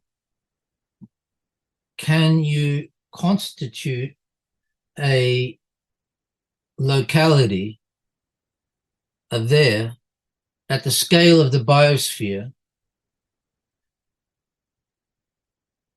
from out of the process that we have of localities in this world that we're in today, composed of countries? If so, if we tried to do that, what would it mean? In other words, is the idea of the country or the nation obsolete, and it's time to get to invent a new internationalism that's really trying to create an idea, which is what you're really saying, of planetary citizenship, where a citizen is not just an inhabitant, but the creation of a person capable of taking care because they see a duty and a responsibility and so on, an obligation. What does that mean about smaller scales of locality? Should we be against maintaining smaller scales of locality and instead dissolve them into this planetary scale citizenship? And I think Stiegler would say definitely not, that the age of nations is not over in that sense. Even if he could absolutely recognize the problems that you're pointing to and the necessity of something like a sense of planetary belonging. And the reason that he would say no is because those nations too, all of those nations are themselves spirals. They're themselves collective individuation processes, a trans-individuation of Dutch education, Dutch culture, Dutch history. That means that you have the possibility of giving another interpretation than somebody else, than somebody from India. That doesn't mean that we shouldn't compose those interpretations. Of course, that's the whole question. But for Stiegler, that's the one of the problems is the distribution of ideas between that kind of globalist perspective, as people will say, or what is the counterpart that is generated as a consequence, which is an intensification of nationalism, etc., etc., and xenophobia and all of those reactive phenomena that we can definitely see arising today.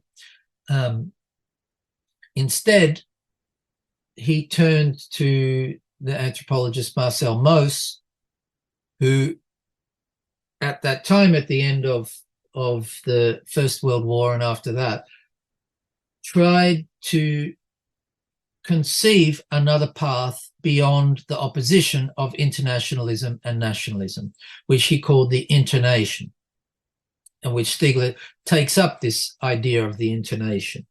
What does it mean? For most, it meant some kind of composition that does open out to a genuinely global process, while at this, as opposed, because this is at the time of the collapse of the the formation of the League of Nations, and that was an open question at the time. What should the League of Nations be? And yet, at the same time, recognizes as an anthropologist the necessity of maintaining that diversity of cultures that is embodied in nations. Of course, there are cultures within those nations as well. For Stiegler, I think it does mean something like that, but it also means the necessity of a kind of counter-globalism process, which is to say that we can't just be international, but we can say, we can plant the seeds of another kind of globalization. And that is a question of doing something knowledgeable and reasonable and rational and desirable in the unfolding of that process. And that was really his last project that he tried to do. Well, there's something else I was going to say about the question of education. It connects to what I'm saying. And at the higher level that you asked about before, but I didn't really say anything about apart from the 500 PhDs. The other aspect of that is that for Stiegler, the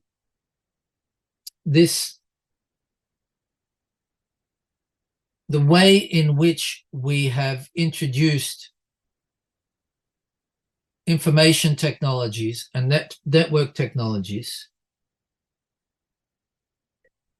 has had a destructive effect on higher education institutions in many ways and for many reasons, but can be summarized as saying that the faculty of computer science comes into the university and in some way wants to eliminate all the other faculties. Yeah.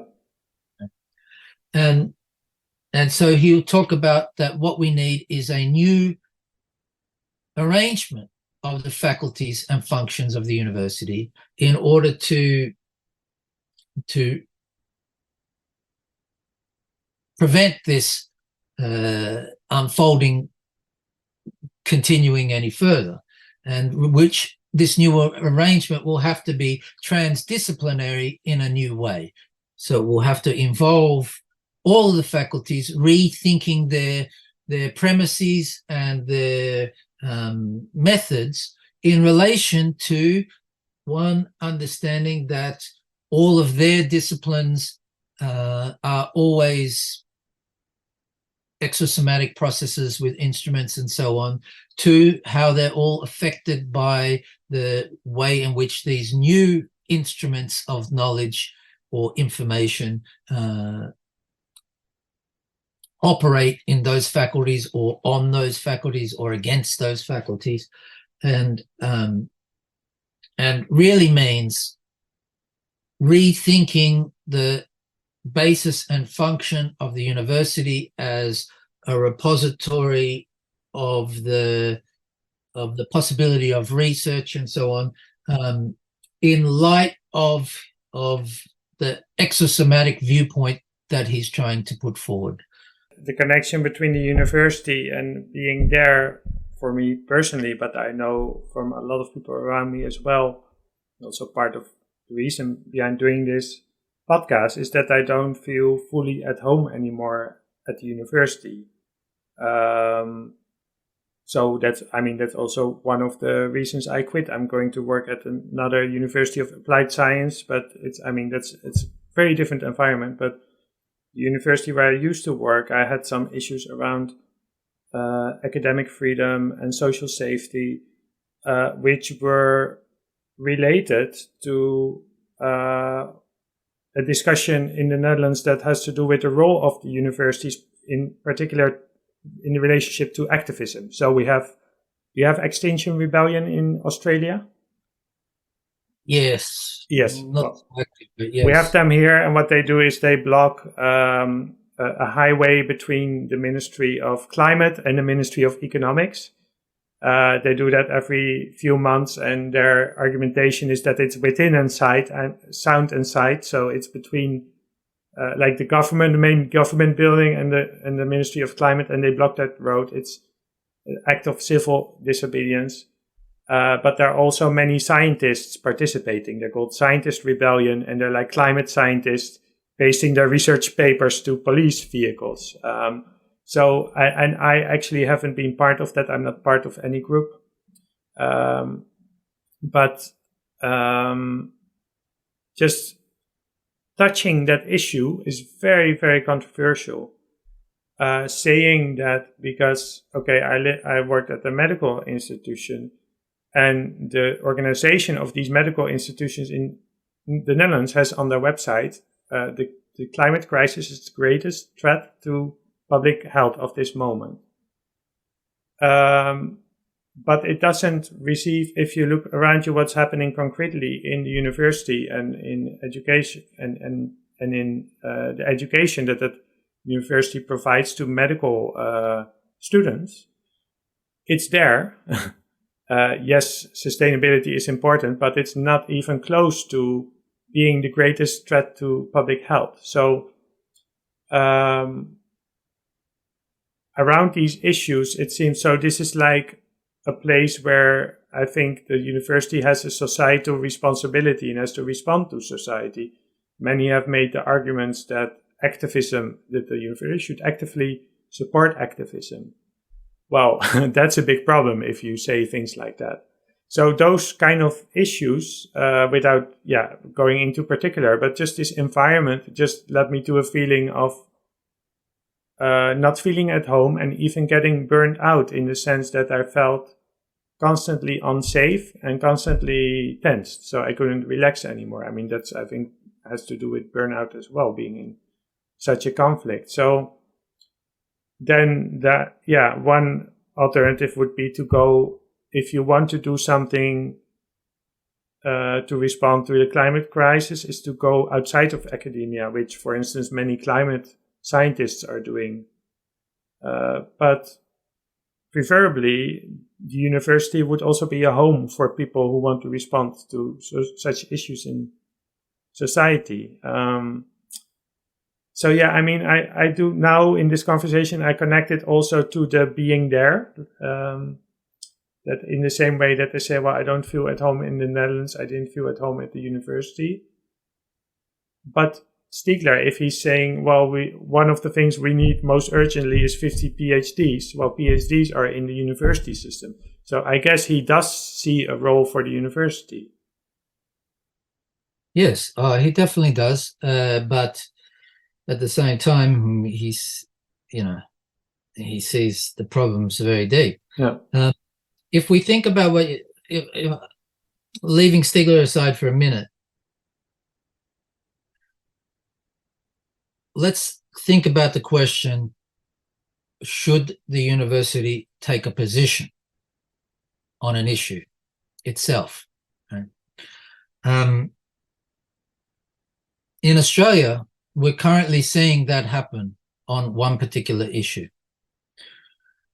In Australia, we have an Indigenous population, and currently there's a proposal for a referendum for something that will be called the Voice, which will be a body outside of Parliament that will have a kind of advisory role in relation to government, that is voted on by the Aboriginal population and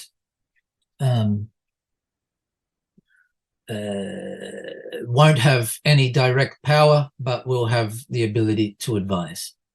And it's composed of members of that population.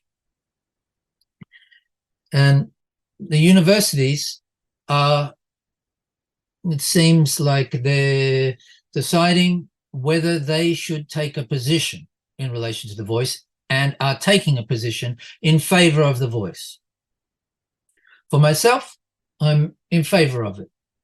Not because I have a strong belief that it will make a difference to the Aboriginal community, but because I don't see any reasons to object to it. And so if other people think that it's worth a shot, then I'm not against having a shot. So does that mean that I agree that the university should take a position? It does not. Why does it not? First, because we have to ask, what is a university? And if you want to talk about academic freedom, then what you mean is that the researchers are not bound by some particular position of the university.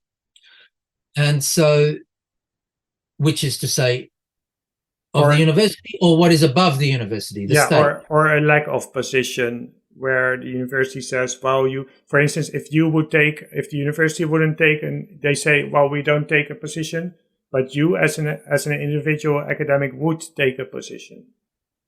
And the university would say, well, you cannot do that. But you could say, well, I can because I have academic freedom. I'll get to that. So, but first we have to say the idea of the university taking a position itself is something we always have to think about, not just when it's taking a position in something we agree with, but what it would mean if it was something we disagree with, in which case it could be very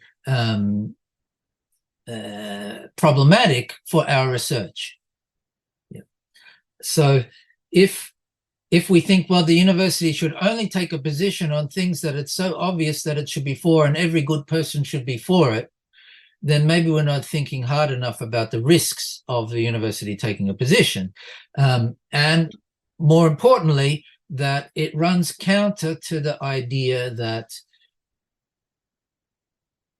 in order for the university to be there, it depends on having a kind of open space where it doesn't determine what positions are allowed to be taken.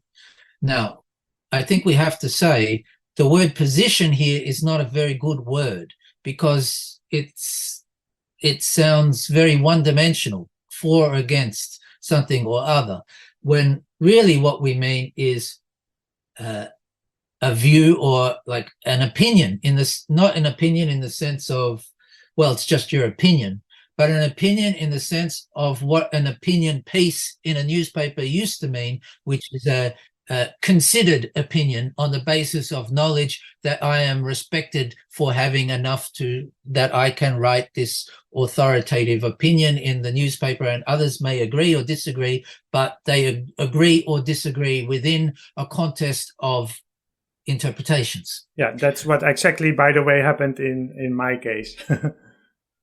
Yeah. Well, so then, does that mean that we're saying that we are in favor of academic freedom without conditions, etc., what Derrida called the university without conditions? Well, then we can think about the end of Technics in Time 4. The end of Technics in Time 4, Stiegler talks about Immanuel Kant, and Immanuel Kant was threatened with repression by the king. His response was to write The Conflict of the Faculties, which begins with that letter from the king. And what does he say in Conflict of the Faculties that gets Stiegler's attention? That there are the higher faculties and the lower faculties. And the higher faculties are medicine, theology, and law. And why are they the higher faculties? They're the higher faculties because they are in a strong relationship with the state. And then there is the lower faculty. The lower faculty is philosophy. But at this time, philosophy is not really separate from science, from natural philosophy. They're the same sort of thing. But there is a greater distance from the state. And in that distance, Kant says, there is a margin of freedom. And on the basis of that margin of freedom, this conflict can lead to a new organization of the faculties of the university, the faculties of knowledge in this academic sense. What Stiegler wants to say is,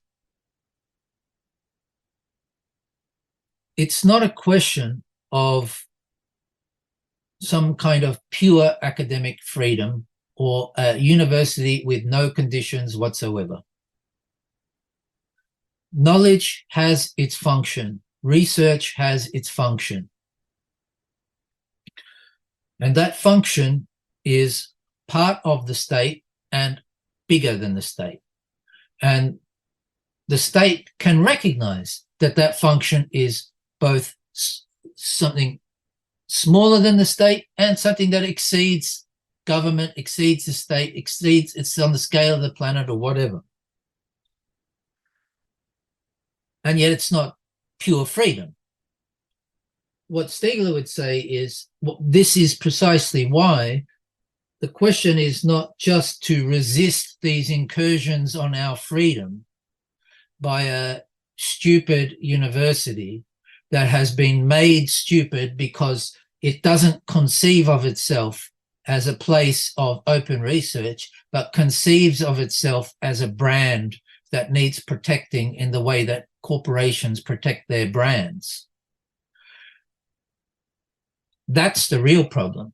And that this is why the university has to be reorganized in totality, not in the name of pure freedom, but in the name of recognizing the new functions for the university that are required today, that can't be left to a market or to brands or to governments that see them as a question of brands and markets. And at the same time, where research becomes more and more subject to all of the problems of automation, information technologies, etc. So, in other words, it's another one of those cases where Stiegler would say, the point here is not to resist. Resistance doesn't give us any path here. We can resist this kind of university, but in resisting it, we just ensure its continuation. What we have to do is invent a new kind of relationship to research knowledge and research institutions. Because you were talking, we shouldn't throw away all that stuff about automation. I mean, in terms of research, the university has a big role in automation, learning how to read literature, learning how to read, all those kind of things that are, if you just say, well, I'm not going to be part of the university, I'm going to do it by myself. Yeah, you miss a lot as well. Yes. And so when I say the point is not to resist, it doesn't mean that I'm saying we should not try things inside the university.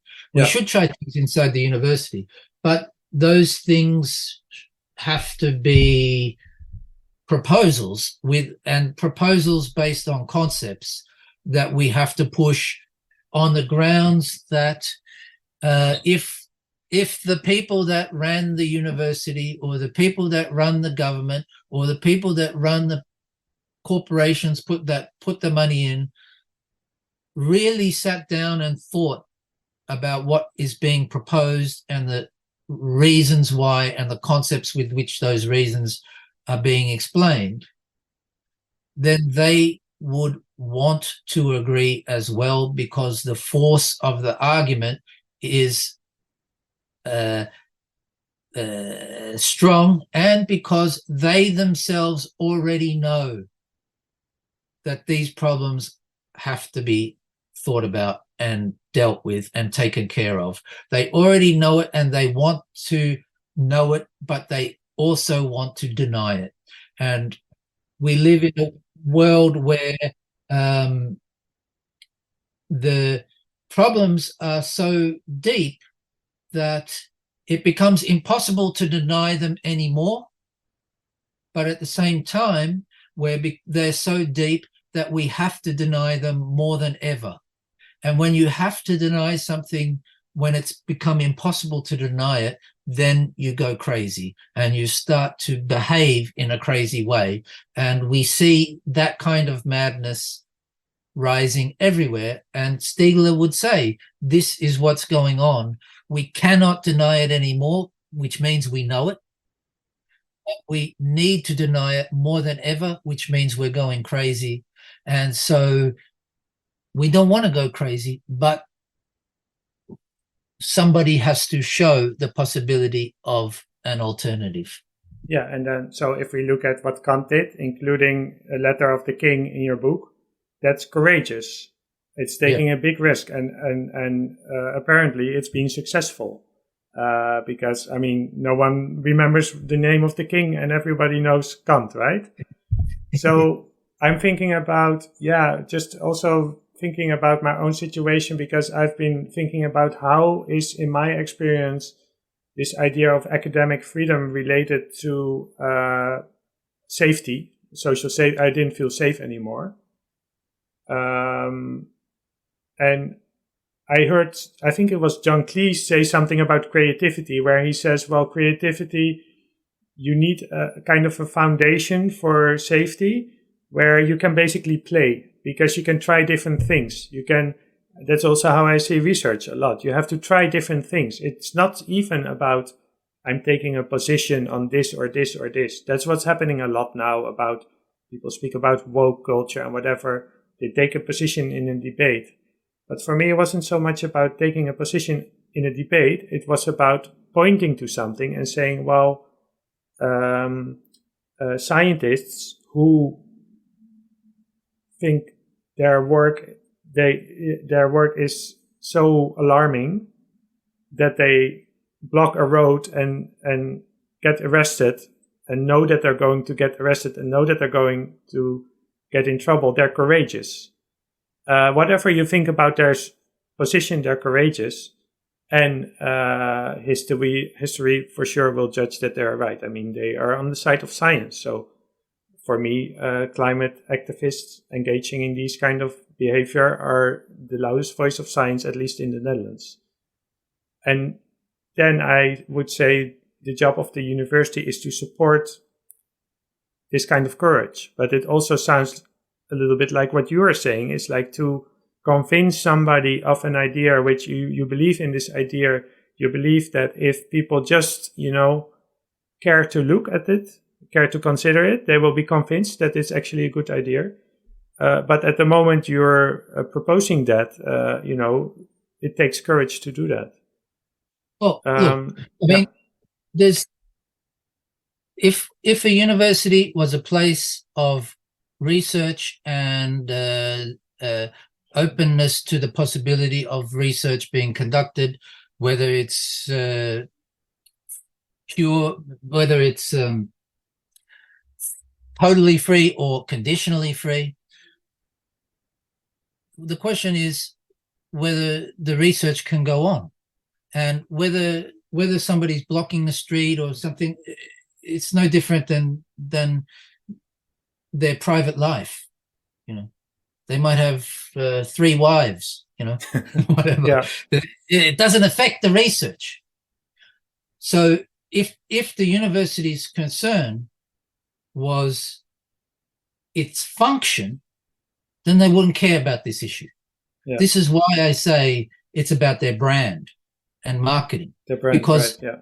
The function is the activity that they're not accepting is irrelevant to the function of the university. So it's in that respect, it's more like a risk. It doesn't even mean they disagree with the position, but they say by putting yourself out there, by doing this, you're taking a risk because it might harm our reputation as a university. Doesn't mean we disagree with your position, but your position might... Yeah, exactly. That's a good question.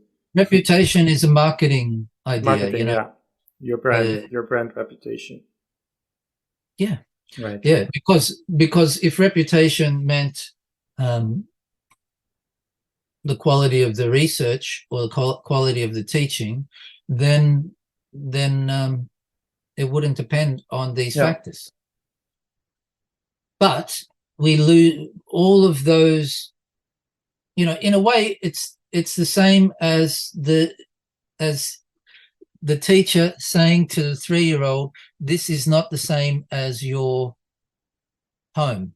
The dancing floor is not the same as your room at home or your house where you can do whatever you want, jump all over the furniture," because there's a forgetting of the distinction between kinds of places, and that forgetting is the generalization of everything into marketing.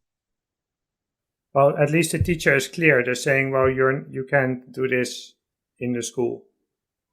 Many times the university is saying, well, actually you can do it. But the moment you do it, you get in trouble. Right, but the teacher is saying that because she has an idea of the function that she's taken care of. And the university isn't concerned about any functions. They're just concerned about appearances. And many dancing schools are only concerned about appearances as well, because those dancing schools have been colonized by marketing. Speaking about the next generation, my 6-year-old daughter is calling. She's asking me, Papa, what are you doing? Yeah. What should I answer? You're just taking care of her future. All right, okay. Tina, ik ben nog even bezig. Even wachten, oké? Dan ben je net klaar. Oké, schatje, niet roepen. Right, exactly. So people who got this far, they're clearly... Shit. I don't know if you can still hear me, but my screen just went blank.